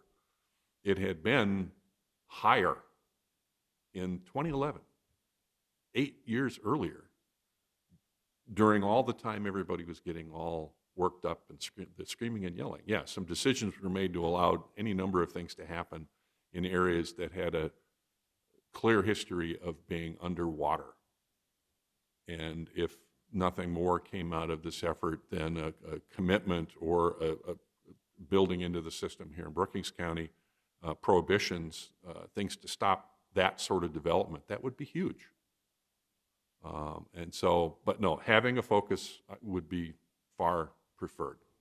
I'm going to wander into the big county level drainage stuff, the permitting type things, if I'm not constrained. I'm just kind of letting you know. That's the district view. But I think, yeah, having a direction, give us a target area, or at least say pick an area, look at the drainage issues or look at the flooding issues. I think what would come from that would be applicable all across the county, just not Madera Township right now. What's our next move? I mean, could we just start with looking at the maps and identifying the areas? The 30,000 square foot view? Well, you got to start somewhere, but yeah, just my end identify result the is- areas. This is from the maps, our haddock, this is the areas. And then we decide and say, okay, ad hoc committee, go back, identify the areas and make recommendations then of some things that could be done to alleviate these areas, these spots. You know, can we start with one and then from there, after we see the information, we can decide what we want to go from there? And Do I you think- do it like by 6 Mile watershed, Deer Creek watershed, Madera Creek watershed, or Well, you what want we'd it like- more specific? What we'd like to do, and I haven't addressed this with the commission department head yet, but we've got 2 FEMA declarations for public assistance sitting on my counter. We got the one from the spring flood, and then which was focused mainly on the Big Sioux area, and then we got the one in the fall, which hit Madera Creek over to the east quite heavily, Aurora and Elkton and that area. If we took those, and in this stage it'd be preliminary, but if we took those preliminary, where the townships come in and told me that they lost a culvert, obviously that's a obstruction somehow. Get all those plotted on a map. And then what he could do is overlay that onto these aerial photos that we're referring to. That's a good thing about GIS. So that would be the first step, is to get those GIS, all of those reports GIS'd into the computer, and that takes setting down, and they got long lats and everything else, and it's easy to do. It's just we've got, in one case, we've got, I want to say, 19 townships, and then in the other case, we got probably a good 7 townships worth of data that would need to be GIS. That would be the first step. And then once we had that GIS, then the ad hoc committee, because until that time is done, yes, we could talk, but that's about all we're doing, is talking until we see the actual damages from this particular flooding. It's extremely hard just to look at a map and say, yeah, there's a lot of water here, but that water may be very well taken care of, whereas if you lay the damages over top of it, then that gives you the big picture of what occurred during that event. So that's one option. And I think that's an attainable goal, just to identify the areas and identify the problems from pictures that we have. And then from there, we could expand on what this ad hoc committee we'd like from them. If we want to, like I said, pick out a certain area, give us an idea on this area, give us an idea on this area, where we at, an update on Madera Creek. Because I don't want to, or Madera Township, I don't want to just because that's going to be a tough one that we're not working on it as we're going. It's just going to take a lot more time. But, if we want something that just tells them what to do, let's just tell them to come up with a picture of the county and where the problems are and where we had the issues. And from there, then you're done. Do that within 12 months. And then from there, we'll go from there. Plus, using that data, that's data helped given to us by the townships. It's not just data that we're assuming is a problem area. It's an area that we know is a problem area. Because if they've submitted that paperwork to FEMA, that means that they've got photographic evidence and everything else documenting those situations. And if we followed Commissioner Krogman's recommendation, because that was good, how you said that, we could, hopefully somebody wrote that down. Anyway, then this group could come back and say, we don't have the solutions, because I don't think this group can come up with the solutions, okay? What we're trying to do is identify what's there and bring that back so the commission can look at it and say, okay, the next step is we want to try to find a solution, or maybe this is a solution, and how we do that. And that's when I think there would be public input and public hearings once it comes back to the drainage board, because those should be in front of the drainage board, not in front of this ad hoc committee. But To Commissioner Boersma's suggestion, do you want a more definitive plan for this committee written up before? I think what Commissioner Krogman said was Is a a definitive perfect thing. plan? Maybe Jenna got that written down, and we use that as what our marching orders are from the commission. All right. Well, we don't need that as amendment. We have an amendment on the floor already. Would you read that back for us, Jenna? Yes, so Pierce amended the main motion. Krogman seconded it to include the names of each member of the ad hoc committee, which would include Jay Gilbertson, Spence Hawley, Leanne Pierce, Lyle Bowes, Robert Hill, and give 12 months to present the findings to the commission. Okay, so we're at 7 members? And Ben and Jim should have been on Yeah. that. Okay, I will include Jim Sampson and Ben Kleinjohn to be representatives as needed. So you want to appoint the members today in addition to? Otherwise, we wait another whole period before we get started, and there's really no purpose for that. We could do it today and be done with it. Any other discussions on the amendment? Hearing none, we'll call the roll. Jensen? Aye. Pierce? Aye. Boersma? Aye. Krogman? Aye. Bartley? Aye. Amendment carries. All right, the main motion as amended is I mean, the direction is there. I don't think we have to put that in any of the motion. We're going to create the ad hoc committee as amended, and we would expect that they elect their own chairman of the committee. We'd expect that they report quarterly. Does that sound reasonable? Quarterly report? That's fine in the directions. I would anticipate that since Mr. Hill and I both make reports to the commission on every commission meeting, that you'll hear I more. guess I'm expecting at least quarterly. Yeah. Any other recommendations for the direction of the committee? Jay, do you feel confident that you know which way you're supposed to go?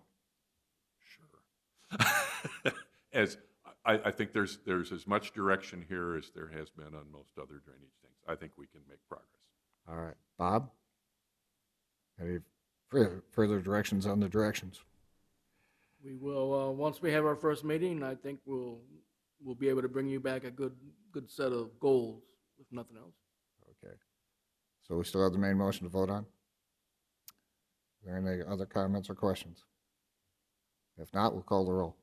Pierce? Aye. Boersma? Aye. Krogman? Aye. Jensen? Aye. Bartley? Aye. Main motion as amended carried.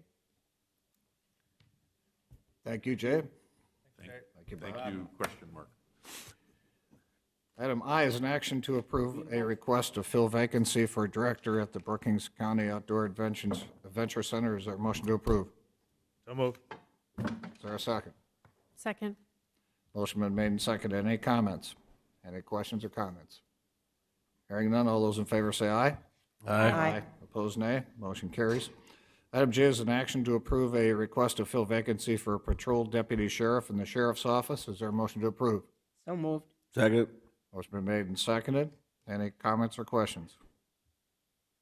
Sheriff's not here, but I think we all know what this is, so is there no more comments? All those in favor say aye. Aye. Aye. Opposed, nay. Motion carries. Item K is an action to declare items as surplus property to be donated or destroyed. Is there a motion to approve? So moved. Is there a second? Second. Motion been made and seconded, and the 4-H has the surplus list. Is there any questions on the list? Any questions? Hearing none. All those in favor say aye. Aye. Opposed, nay. Motion carries. Item L is a review of the Brookings County Strategic Plan. And we have that document. Are there any questions or comments or review on that plan? The plan says that you will review it in February of each year. I have no changes at this time or no updates at this time. Any other comments or questions on that review of the document? Hearing none, we'll move on to item M, which is a review of the updated Brookings County Work Plan, and you have some documents there. Stacy. So this one, I have made a number of changes. In the first part, working with Brian out at the Highway Department, everything that you see in red was updated to reflect what has happened with different projects going on at the Highway Department. Jail expansion included the contract negotiations with our CMAR candidate. Joint Jurisdiction Committee, the Planning and Zoning Commissions are reviewing that draft ordinance. The Mental Health Task Force, now at the beginning of the year, Commissioner Boersma was appointed to the Community Coalition Group that is sort of taking on the work of what the Mental Health Task Force had done. BCOAC, that parking lot project, again, still working out some things in the spring, but the parking lot is finished there. Other things, the new contracts for unions took effect 1/1. Some updates on the overpass, where we are at with the meetings that Commissioner Jensen and Brian and myself attend. Let's see, moving down. The self-evaluations, I am now attending the Communities of Excellence weekly meetings. Drainage reflects the meeting that we held at 2 weeks ago, and that will get updated now with the formation of this ad hoc committee. And then Samara Avenue, I'm sure Commissioners Bartley and Jensen will discuss that at greater length, maybe during their reports as we had that meeting. Jeff Anderson isn't here. I did have a conversation with Jameson, I guess, yesterday, and can fill in there, but just that Samara Avenue project. I think that's all that was on there, unless anyone else has anything else to add to it. As relates to item number 15, Maderi Monument, is there any reason that's still on there? Aren't we done with that project, or are we still doing things? No, we're not done with that project. So what is left that we're doing is to make arrangements on how we're going to do the upkeep? Is that, No, the masonry repair, as far as I know, is not completed. No. but I've forgotten, are we doing that or are they doing that? I thought we just gave money for that. What, It's It's our ours. responsibility. We are responsible for that, okay. but that hasn't happened yet. The masonry repairs, Nicholson. which now will wait until spring, obviously, until the weather is better.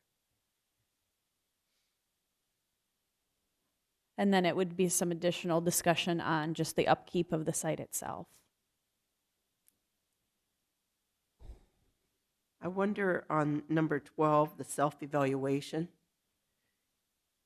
And I think, Stacy, in your report, you're going to say what's going on with like an annual report for the county. But I think that annual report is discussion of that when you're done with it is part of our self-evaluation, looking at what we did this year versus what we've done in prior years and where we're going from here. Is that appropriate to include there?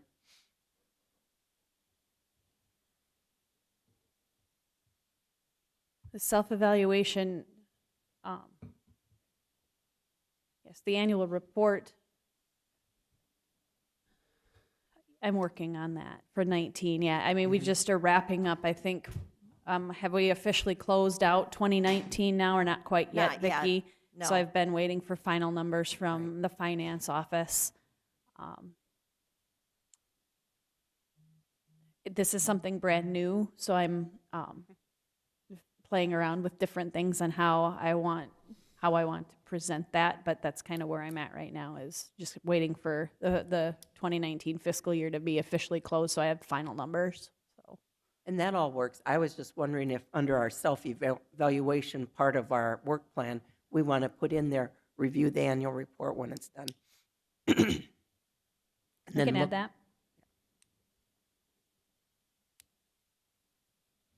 I don't know, number 11,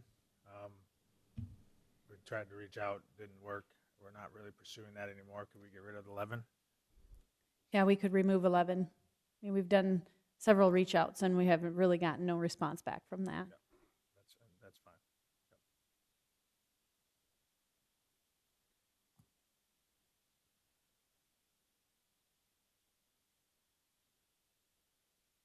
Anything else?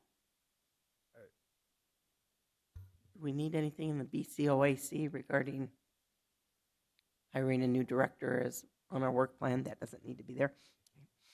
I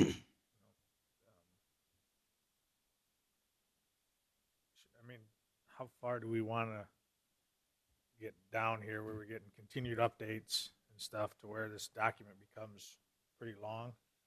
Or to where we go back and sit down and start getting rid of some stuff and reorganizing this so this turns into a, stays at a 2-page document or 1.5 rather than moving on to 4, 5, and 6 pages.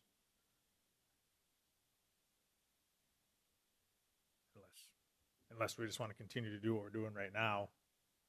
But it seems like we came up with this on a brainstorming type of deal where we all sat down and threw stuff out there and said, do Right. you want to work on this or not? And so are we at the point where we go and say, okay, let's sit down and do this again and let's prioritize there? Because obviously drainage wasn't a priority, and now after a couple years, or this year and probably last year, it's going to become a priority. Right. And so obviously roads and bridges one and keeping up to date on that, but getting rid of some of that stuff, but, you know, keeping that a big chunk, but maybe reorganize this sheet a little bit to, just a thought, I guess.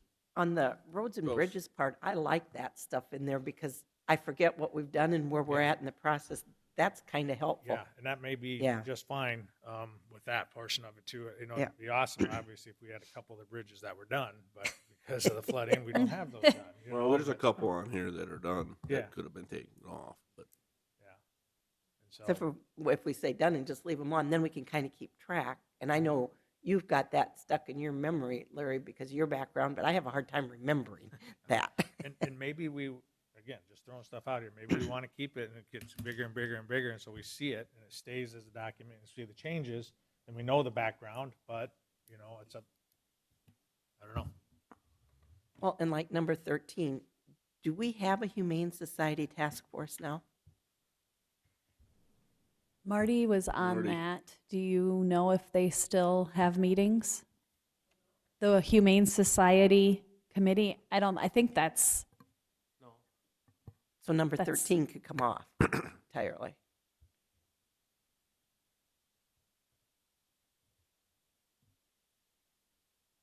I mean, and do we have,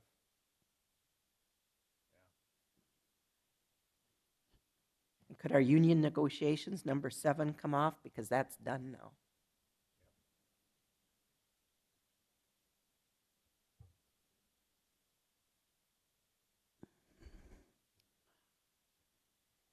and also the Mental Health Task Force, for that matter, that could probably come off too, unless we want to change that to the Community Coalition, or if there's anything that, or it could just come off, and then Angie gives updates as needed, and if there's something specific that comes out of that, we could add it back in.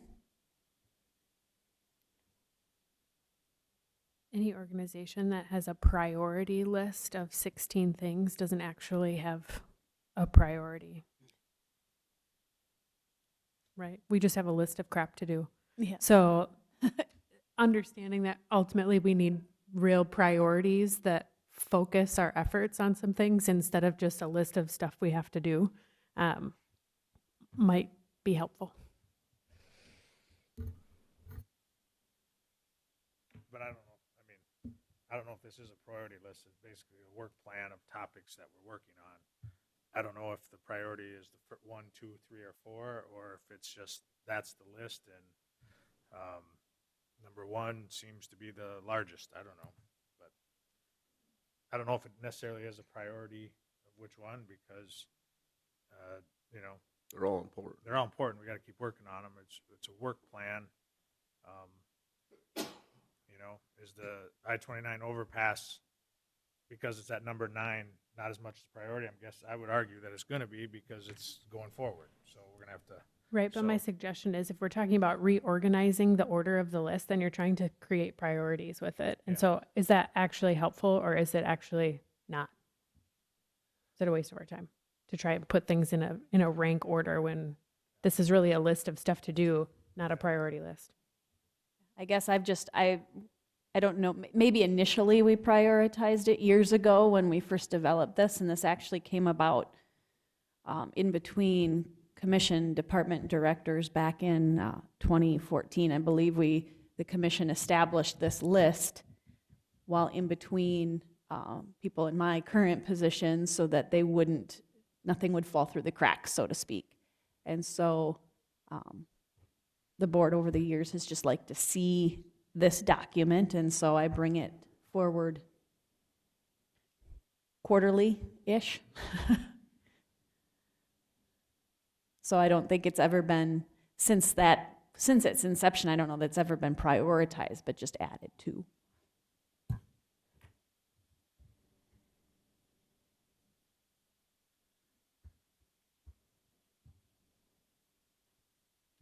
I guess I would not want to see it prioritized, but at the same time, it does give us a document to look at when we look at the amount of work we have ahead of us and the amount of work that we're doing all the time. It's a good document to look at and obviously update. It's a fluid document is what it is. And so it changes. Right, but I'm also suggesting that in the last 6 months alone, we've added probably 3 or 4 more task forces that haven't been reflected on this, including juvenile justice, including homelessness, including, I mean, there are a whole bunch more things that we're trying to accomplish that are not currently being reflected on this document. That's why it's a fluid document. Right. And if we need to add things to it, we need to do that quarterly. Or delete. But I don't think I would put it in any prior order. I'm trying to remember when we came up this and how we did this. Did we just do a planning session? Or was this done also with, in conjunction with our 5-year plan? Or was it done also in conjunction with our county strategic plan? Trying to remember where Came with this- our mission statement and the Came- whole, that all we were that put together. The strategic plan was definitely a number of work sessions. I don't believe this was. I think it was just the topics, I think, were thrown out at a commission meeting. And then I've just been updating them as we've gone along. I don't recall ever sitting down like we did with the strategic plan and working on that as a work session per se.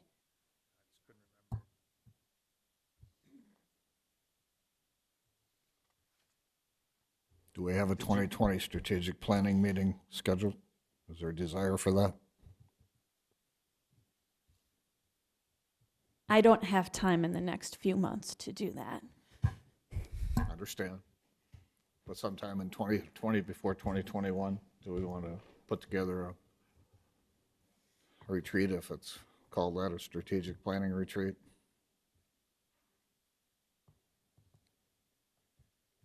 An all-day event of some sort where we I dig a will little just say deeper? that this is my 6th year on the commission. We've never done that. That's This was done. my understanding, that we've never done it. Uh-huh. But would it be advantageous to at least study the idea of having a strategic retreat? If we were going to do that, would it be helpful to do it along with our budget process? Obviously. Well, last time we did this strategic plan, didn't we hire somebody? No. A consultant? Who's the consultant we came in that facilitated? That was probably very early on when we did the current strategic plan. It was the board, and we sat in the exec session room, did a work session, and drafted this plan. There was maybe a consultant hired on. I honestly can't. It was before my time, but I don't think I There- was involved with it. A group out of Rapid City that? I think they- that was the group that helped with the 4-H. I think you're thinking of, I can't, the name isn't I coming was to me. thinking there was a company that specialized in creating these, helping counties and helping cities create their strategic plans, because I thought the city hired them also to do that. And again, I could be wrong, that they consulted on what our strategic plan should look like and what we should, because there's a work plan, a strategic plan, and sometimes the work stuff gets involved in the strategic plan, and they're different. And that's why I think the work plan came out of the strategic plan, was after. When I came on the commission, the work plan was already in place and things were being added and taken off. The strategic plan we developed, like Stacy said, we all sat around, and maybe there was some other form of it at that time, but these were things that we all talked about and put on there. I really think what you're remembering is there was that group from Rapid City, and for the life of me right now, I'm drawing a blank on the name of them. I could pull it out. If I go back to my office and pull that file, I can find it. But they were brought in to develop a plan for 4-H, and that's when you had that community meeting over at the old sanctuary, I believe, were you? And that was, I think they were brought on specifically to handle a plan for 4-H. And I don't believe that there was ever a strategic plan document for the county that came out of working with that group, because when we started with the plan that's before you today, we started from scratch. right? We essentially started from scratch. Because I know we sat in that room and hashed out what the mission statement and the vision statement, and we looked at, I pulled some other plans and we compared to other things, but. Consultant advising us on a vision and a mission statement of what they should entail, but that's fine. But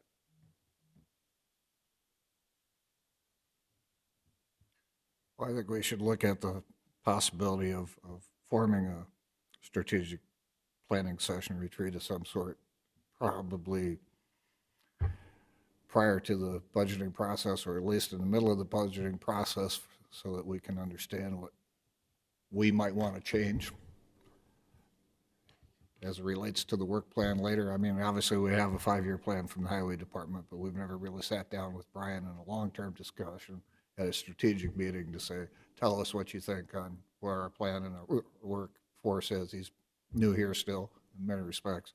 We haven't sat down with each of the departments and said, tell us long-term goals of what we might be looking at strategically down the road for you. It's done. I mean, Vicky's done a good job of bringing us her vision of the future for her department, but I think everybody needs to bring that plan forward, whether it's moving offices, adding staff, deleting staff, whatever it may be.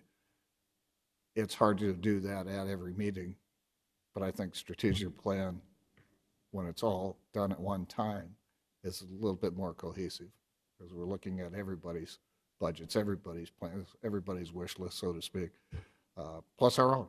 And we can articulate that in a planning session, hopefully coming out of with a clear vision of where we need to go with our budgeting process in our future. So I like the idea of a retreat of some sort. Doesn't have to, we don't have to go to Las Vegas for a retreat. We can have it locally here. Whether we hire a facilitator or not is a discussion we can have. We can find out what's available.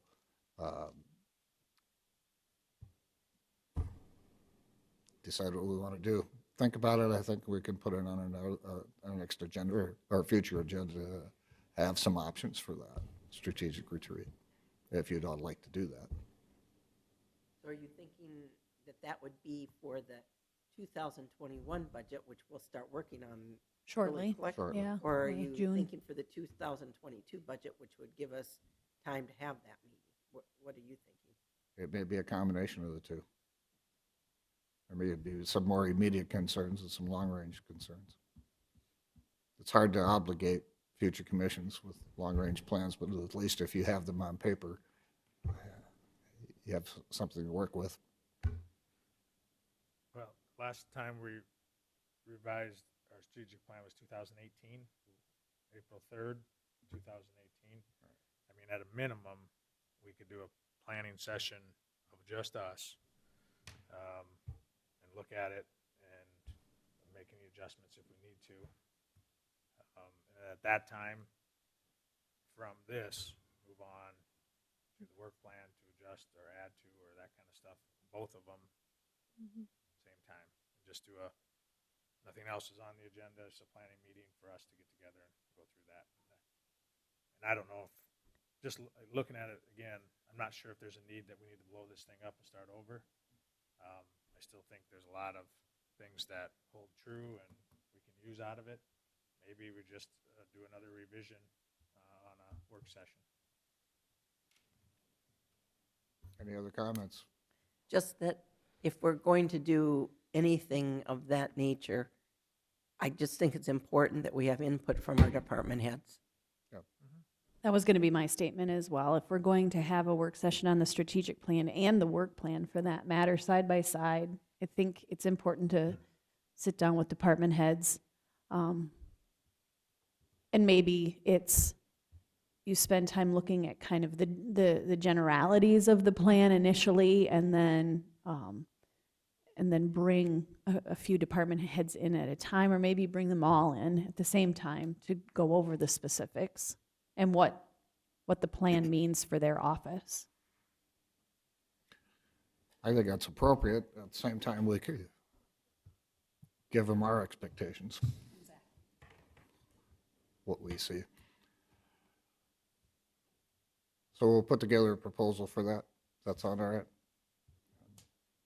Put it on an agenda item to select a time to do that. Sort of works for everybody?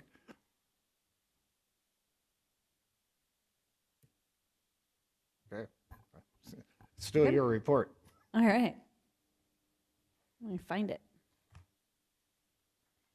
Took you off base there a little bit. Attached to my Commission Department Director report was the agenda for the Towns and Townships meeting. Again, it's actually not Tuesday, it's Thursday, March 5th. I think I'm used to writing Tuesdays, but it's actually Thursday, March 5th, and that's out at the BCOAC. We've been talking about, we've kind of talked about the annual report, a year-end FY 2019 report that I'm putting together. Again, as I mentioned, waiting kind of for final numbers from the finance office, but I'll be bringing you something to look at. Again, I'm kind of recreating the wheel on this because I'd never done this before, so I'll maybe send it out as a draft, and you can tell me what you like and don't like, and we'll go from there and fine-tune. Bev had wanted me to mention, just to get consensus from the board today, if to advertise for a supplemental budget hearing in the Register of Deeds Tech Fund. As you know, she has that Tech Fund 250. What we're looking at is the expense of removing the Lectriever, that filing system, that rotating filing system, and then the purchase and the installation of a new filing system that she has been working with the company to pick out. We're looking at the total cost of that project, removal and the purchase and the installation, being about $14,500. She has about $5,000 budgeted in that fund this for 2020. And so she's asking for a supplemental budget hearing of about $12,000 and what that is taking fund balance from that fund and moving it and giving her budget authority to spend this year. I mean, the cash is there. So it's not anything from general fund, it's all expenses within that fund. So if I'm seeing lots of heads nodding, we'll go ahead and publish that supplemental budget hearing and get that process moving forward. Also looking for consensus from the board. It came out after the agenda was published. If we can go ahead and advertise, we'll still bring the request for vacancy at the next meeting for the truck driver position. It's the split position between the highway department and the weed department. Due to an internal promotion, we have one position open.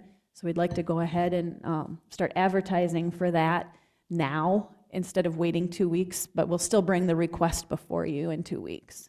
Is that okay? Okay.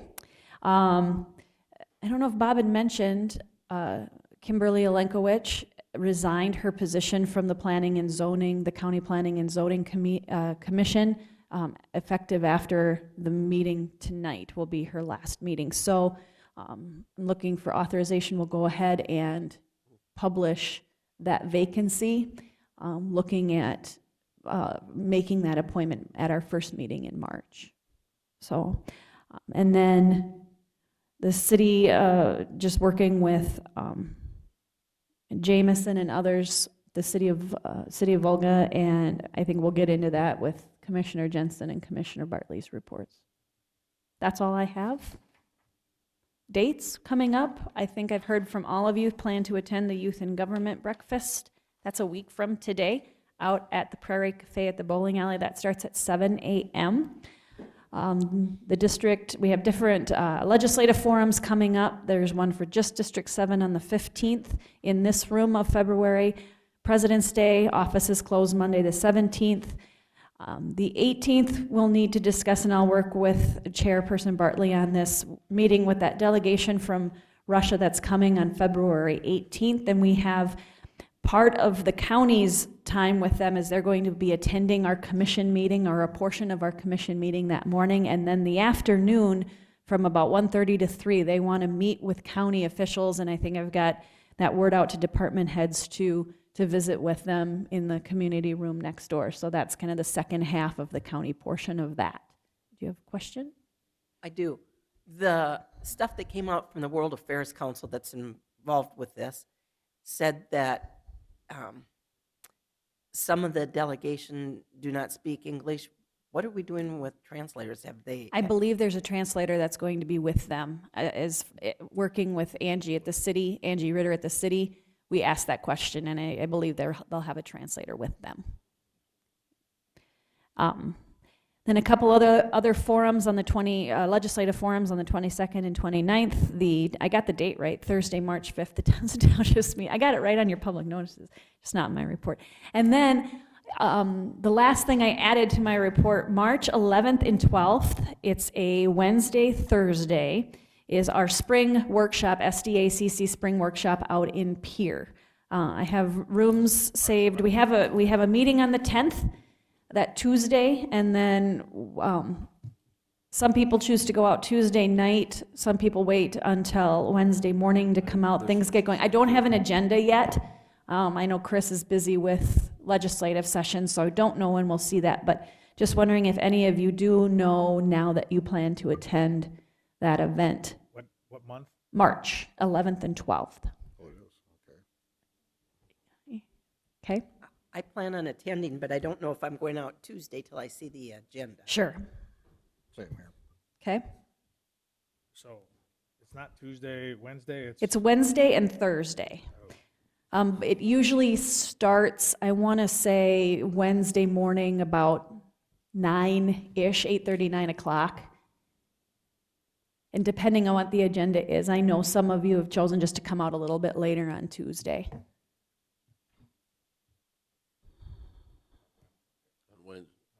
On Wednesday, sorry, Wednesday. We have a commission meeting Tuesday. I got Tuesdays in my brain because Tuesdays are commission days, so everything's Tuesday. I won't be able to. I have to leave out of town Thursday morning now, so Okay. I was thinking that was going to be the 10th and the 11th, but we got a commission anyway, so. Larry, do you know if you plan to attend? You plan, well, and once it gets a little bit closer, I have rooms reserved out there for that, for both nights, so we can talk about that when it gets a little bit closer, but I just wanted to give you a heads up to make sure that you had that on your calendar, and that's all I have, unless you have any other questions for me. Thank you. Any questions? Seeing none, we'll move on to, well, you had some documents there. I think we covered all of them except for the storm spotter training. I think Bob talked about that. Storm spotter training is coming up. It's a little ways out yet, March 24th. Okay. We'll And I think to as the- it gets closer, Bob will probably be mentioning it again. Sure, sounds good. State's Attorney's Office report. Nothing new to report. All right, we'll go with Commissioner reports. We had some correspondence, Boys and Girls Club, thank you, and a Wildlife Management Annual Report, which was several pages in your document. We'll start reports with Commissioner Pierce. And before I start, were you going to report on JDAI? I was going to wait until we have some more finality on that. Okay. We're kind of still in the infancy stages of that. We're going to plan another meeting at the end of the month, and then maybe sometime in March I can report on that. But, you know, it's still a work in progress. So then on January 22nd, I attended the BEDC meeting. Two things of significance there. Al Hooten gave notice that he'll be retiring at the end of the year. And BEDC is exploring the possibility of moving out of the research park into a different location, but that's not definitive at this point, but they're looking at possibilities.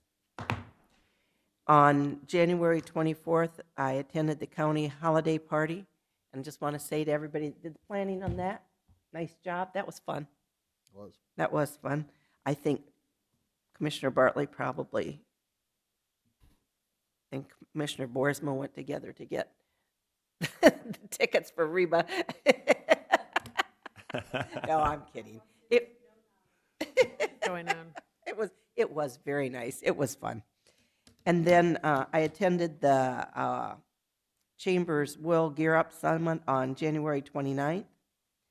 On January 31st, I went to the Brookings Juvenile Justice meeting, and I'm going to report a little bit on that, even though Dan's waiting. What's going on there is that there's a possibility of a grant that would do some would impact how much money we're spending on detention for juveniles.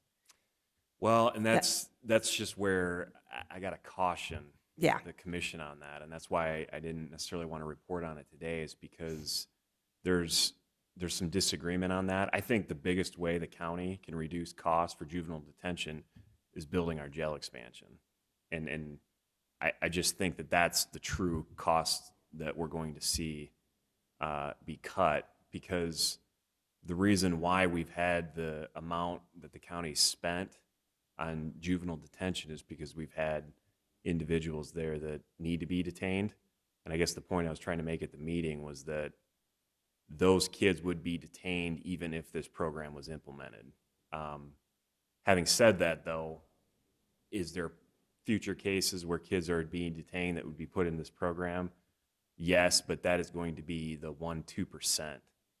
It's just difficult for us now because we don't have a juvenile detention center. But with the jail expansion, that's going to be a resource that we now have. And so prefacing it with that, I think, we definitely want to explore. The bigger aspect of the JDIA is going to be the ability for us to put a juvenile charged with a non-violent felony offense through a diversion program. Right now, we don't have that resource, and so rather than bringing that kid on a felony drug charge, we can have them go through this diversion program that would be implemented through this program. And so for me, I think the usefulness is going to be less on the detention side and more on the diversion side, if that makes sense. It does. So, But the issue that's going to come up, because this grant, and I don't remember the deadlines right off the top of my head, is coming up fast. And if we wanted to apply for that, the commission would have to make a decision that we would want to participate. And that's why I wanted to talk a little bit about it today, so that you would have some knowledge. If there's going to be another meeting at the end of February, we'll have to move kind of fast after that. And what Cottington County has a program, Brown County has a program, Davison and Minnehaha. and a lot of that is the diversion, and looking at what we used to call in the juvenile justice business the least restrictive alternative for placements for kids. And I think there's a different phrase for that today, but looking at some of those things, keeping kids in the community as much as you can, and looking at what those least restrictive alternatives would be. And not only would it maybe cut down on some costs for the county, but it would also help ensure maybe that those kids stayed in school. And this was a large group of people that met, and Vice Principal Jensen from, the middle school or the high school? High school. She attended, and she did tell us, and I had missed this in the paper, she said that the Brookings School District is again exploring the option of having an alternative school in Brookings, which would be huge for some of these groups of kids. But what those other counties are doing, they're having a partnership with the Boys and Girls Club, I think, in each of those instances. And that's what we're talking about, just to give you some idea that there's conversations going on about that. On February 3rd, I attended the homeless housing meeting, and this is that group that came out of the sheriff's remarks to us that we needed to look at some temporary housing potentially for homeless people. And I came back and said, would you care if a group of us met and just started discussing? And we did. Angie volunteered to chair that group. Bless your heart. And there was a meeting on Monday. Lorraine Pollack from South Dakota Housing came. Again, there's a grant possibility. The applications would come out in April. The deadline would be May 29th of potentially getting some money for that. But this group may be looking at a bigger issue than what the county is involved in. So you'll be hearing more about that as things move along. Then maybe all of you have been listening to the news or saw it in the Argus Leader on Saturday. Governor Nome is coming out, and I haven't seen it yet. I don't know if it got filed yesterday or not, with a bill regarding conditional animal feeding operations that she wants to, what she wants to do is take local control away from how you govern that in some respects. Counties would keep the right, my understanding, but I haven't seen the bill, to do the setbacks, but everything else pretty much would be governed by state law as opposed to the county getting to say, these will be the rules for our conditional, or our CAFO permits, okay? And the really important thing that I'm seeing in what's coming out about this now, and that we as a commission will need to decide, do we take a position or not take a position on this legislation, is that they would no longer be conditional use permits. They would be special exceptions. And it's important that we all understand the difference and think about what our philosophy is and what's right for Brookings County on this, because this will make a huge difference. And I'm sorry for those of you that already know this, but I'm going to explain it anyway. A conditional use permit, when you go into the planning and zoning office and you want a conditional use permit, you have to give notice to your neighbors. And there's a process that you have to follow so that people have an opportunity to come to a hearing and say, I'm opposed to this for this reason or that reason, or I support this for this reason or that reason. And that's the process we follow right now. That's what our ordinance requires. And it is messy. And it is sometimes emotional. But it gives everybody an opportunity to be heard on the issues. What the governor wants to go to is what's called special exceptions. Special exception is where there's a checklist that the state would put together that would say, if you meet this list, all of these requirements, you go in, you show your list to the zoning officer, and the zoning officer gives you a permit, and nobody gets notice. So the public has no opportunity to speak out on that. And I know I feel very strongly that we need conditional uses versus special exception, that people should have the right to say, this works for me or this doesn't work for me. These are the problems that you didn't think of when you put your list together, and this is the impact this is going to have on our neighborhood. And I support CAFOs, but I do think that we need to give people the right to be heard on the issue. And when that bill comes out, we aren't going to have much time. And we're going to have to make a decision whether or not we're taking as a county an issue, any position on that, and whether or not we think local control on that issue is more important than the state having control of that issue. So those are things that are going to be coming down, and just maybe think a little bit about that. The Public Affairs Committee is doing a 4 p.m. on Wednesday call-in. If you want to call in and hear our lobbyist, Matt Krogman, talk about what issues are going on in Pierre that impact Brookings County, the city of Brookings, and he does work for us through the chamber. You can get that telephone number, call in. You don't have to go anywhere. You can sit and participate in the call from your office if you'd like to do that. Do you have those numbers, Stacy? Kelsey would give you those. The other bill that's interesting, but maybe not of huge impact, but I just want to mention it to you, there is a bill right now that will change the requirements on a marriage license. Right now, all of you that have been through the process, you know how you took your birth certificate in. No longer will you be able to use a birth certificate to get a marriage license. It'll have to be a government-issued photo identification in order to get a marriage license. And there's no heartburn on that part, but today a marriage license is good for 20 days. And this new bill would change it to 90 days. And our Register of Deeds is opposed to that 90 days.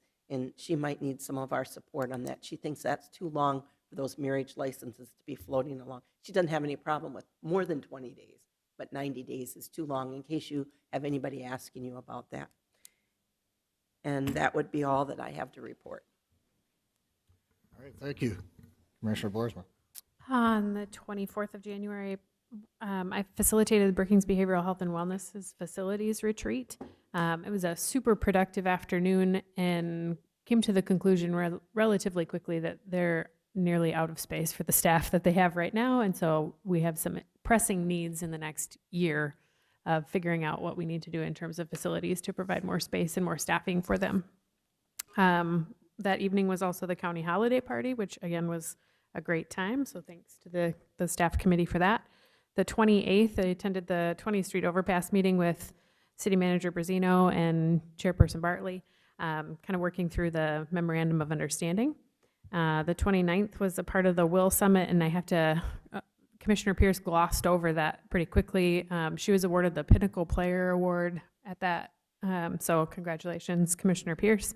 That's quite an accomplishment for all of the things that you have done for women in Brookings County and in this area. So that's an incredible accomplishment. Congratulations.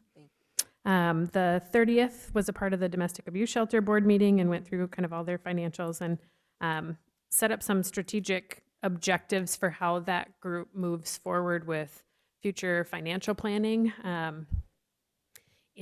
In part because there are some opportunities for funding at the state level this year that probably won't exist in future years, that are probably 2 to 3 times the pot of money that exists. And so trying to be strategic about how we leverage that. And was also a part of the Juvenile Justice Work Group meeting on the 31st. Yesterday was the Homeless and Housing Ad Hoc meeting. And as Commissioner Pierce alluded to, there's a lot more in that particular issue than necessarily the county is prepared to solve. But I think for me, so many of the agencies sitting around that table are things that I'm a board member of. And so trying to convene all of those entities to create a streamlined process and a solution that deals with that sort of 30 to 60 day rapid rehousing opportunity, so that the sheriff's time and resources and our local PD resources are being adequately equipped for how do you help someone at 3 o'clock in the morning, and what's the solution, and how do we replicate that every single time so that there's a consistent pattern of how that's handled. So I look forward to that group kind of creating some clear process about how that works. So that would be my report. Thank you, Commissioner Pierce, or Krogman, I mean. 22nd, I had a beta meeting. I went to the 24th, the county holiday party. Again, thank you. That was a good time. I wish I could have stayed a little longer, but it was certainly fun while I was there. The 27th, had multiple meetings for the BCOAC, and then also had our board meeting that afternoon at noon. The 27th, we had our Brookings Health meeting there. And then the 30th here, I met with Stacy on another OAC, advertising some stuff there. So that's about it for me. Thank you. Go ahead, Commissioner Jensen. On the 24th, I attended the employee holiday party. A thank you to the event committee and also all the individuals that attended. On the 27th, at 9 o'clock that morning, we had a meeting with the Volga representatives on Samara Avenue, and that was a good meeting. I believe there was a meeting this morning. They're going to consult with banners and kind of come up with a more definite plan. Later, 11 o'clock this day, we had a meeting with Ryan and Stacy, and on noon that day, I had an OAC advisory board meeting. And that's all I have. Thank you. On the 24th, I also attended the county holiday party, and it was a great time. And yeah, thank you, Commissioner Borsberg, for picking the right ticket. Although, yeah, I will let you know that I got bumped out of attending that concert to one of her friends. So they both thank you for that. Anyway, it was a good time. Thank you to the committee who put that together. As I understand it, the Tasty Tuesdays we have is a fundraiser for that. So that's going on today, and there's soup at 11 o'clock. We'll probably not get there in time for any soup, but please attend those. We should attend those also. And it's a free will donation, as I understand it. So it was a good party. It was the food lasted. It was good. The hors d'oeuvres were good. It was a good time, good socializing event. So I'd recommend you do it again next year. Also on the 24th, we had it was discussion on how we want to handle joint committee meetings with the city and how we would time those things to get our notices out at the proper time. And, we're working on that. And I think we came up with some suggestions and ideas that we'll explore for that to make sure that those things flow properly. The 27th was a Severe Avenue project, just kind of an update. It was a suggestion made that we retain the ownership of that road and participate in an upgrade of the road rather than having the city of Volga take over the road. We would maintain the road, and rather than a contribution to give it to them in perpetuity, I acted more like a resident of Volga and said, you don't want that forever. But we'd entertain the idea of participating in improvements to the road that they're looking to have, as far as curb, gutter, and those sort of things that they would pay for, not us, that they would pay for. So the meeting was with Banner to try and see how that would split out and what costs would be attributed to both sides. Ours obviously would be maybe a little bit more than we would contribute if we were to say forever this was what it cost us to maintain that road. But I think actually owning the road all the way to 14 makes sense. There was a section of it that was stopped a block short of the railroad tracks and didn't get to 14. And so we owned a block there, and then we owned a block on another side. And I said, look, we're looking at the entire thing as a project, so they need to look at it as a project for the entire road. So we'll see how that comes together as far as costs are concerned. I think we agreed that we'd at least explore that, and we would hang on to it. Also on the 28th, Commissioner Borzelman and I met with Paul Brusino and his staff on the 20th Street overpass to clarify some questions on the memorandum of understanding, and that document will be coming back to us for review. So we did that. To go back to Commissioner Pierce's idea of where we stand, there's a couple other bills that State Association has asked us to be involved with, either as individual commissioners or as a county board. One of them I was able to pull up here, Senate Bill 68 authorizes a county gross receipts tax. And, well, I didn't pull the bill up, but I think that one actually involves a tax that each county would have to enact on its own and have a public vote to tax certain receipts, like a 3-bed booze and board tax. So that would be for infrastructure type projects, jails, bridges, culverts, roads, that type of thing. Couldn't be used for general fund. But it would have to be approved by a vote of the constituents of the county. Now, is that something each of you wants to weigh in on your own? You can, obviously. Or do we want to take a position on that gross receipts tax bill? That's a question. I don't know how far it'll go, but the testimony was tomorrow morning or Thursday. Could be Thursday morning. They're taking testimony on it. So I guess I encourage each of you to express your own views if you'd like, since we're not going to take official action as a commission. The other bill was, I can't remember what it was now. I can't find it. Do you remember what it was? One was gross receipts and the other was? It's the tax for infrastructure that, isn't that being spearheaded by Commissioner Gable out of Cottington County? Wasn't it House Bill like 1099 rings a bell, something like that, Yeah. I think. Did that one also require a vote? Yes, that would require a vote. So to establish a 1 cent or a half penny sales tax, I believe it was, to go towards infrastructure, that would have to be approved by a vote of the people in order for a county to implement it, and it would have a specific sunset date on it. All right. So there's somewhat, yeah, the Senate Bill 68 is only to be used by the county to cover protection costs, including costs for law enforcement, incarceration, judicial services. the rehabilitation of those convicted of crimes, intervention services for persons needing substance abuse or mental health treatment, emergency medical services. So they are two different bills. The other one you talked about was for infrastructure. This one here is mostly designed for those things I mentioned. And the idea is that we need funding for those other areas that we don't have funding or adequate funding for. I don't know, Dan, do you have any reports on that particular bill? Not yet. Okay. Anybody else have any information on that particular bill? Okay, I guess we won't take an official position. Or did that one? Okay, it failed.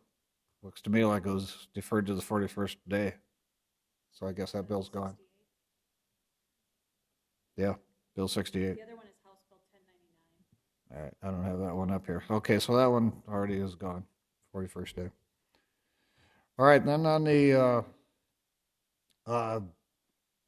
February 22nd legislative forum is District 4 and 7, so it's 6 people up here. And I got a call yesterday, they needed somebody to do that. Nobody wanted to handle 6 legislators at the same time, so I agreed to do it. But we'll have a limited number of questions when I have 6 people answering it, so we'll stay tuned for that one. Attend those sessions if you can, or watch them on the TV. Other than that, that completes my report. So we're looking for, at this point, a motion to move into executive session. So moved. In accordance with South Second. Codified Law 1-25-2, parentheses 4, and South Dakota Codified Law 1-125-2, parentheses 1, personnel and contract negotiations. And we have a motion and a second. All in favor, say aye. Aye. Opposed, nay. We move into executive session and at 11 a.m. exactly, 9 minutes.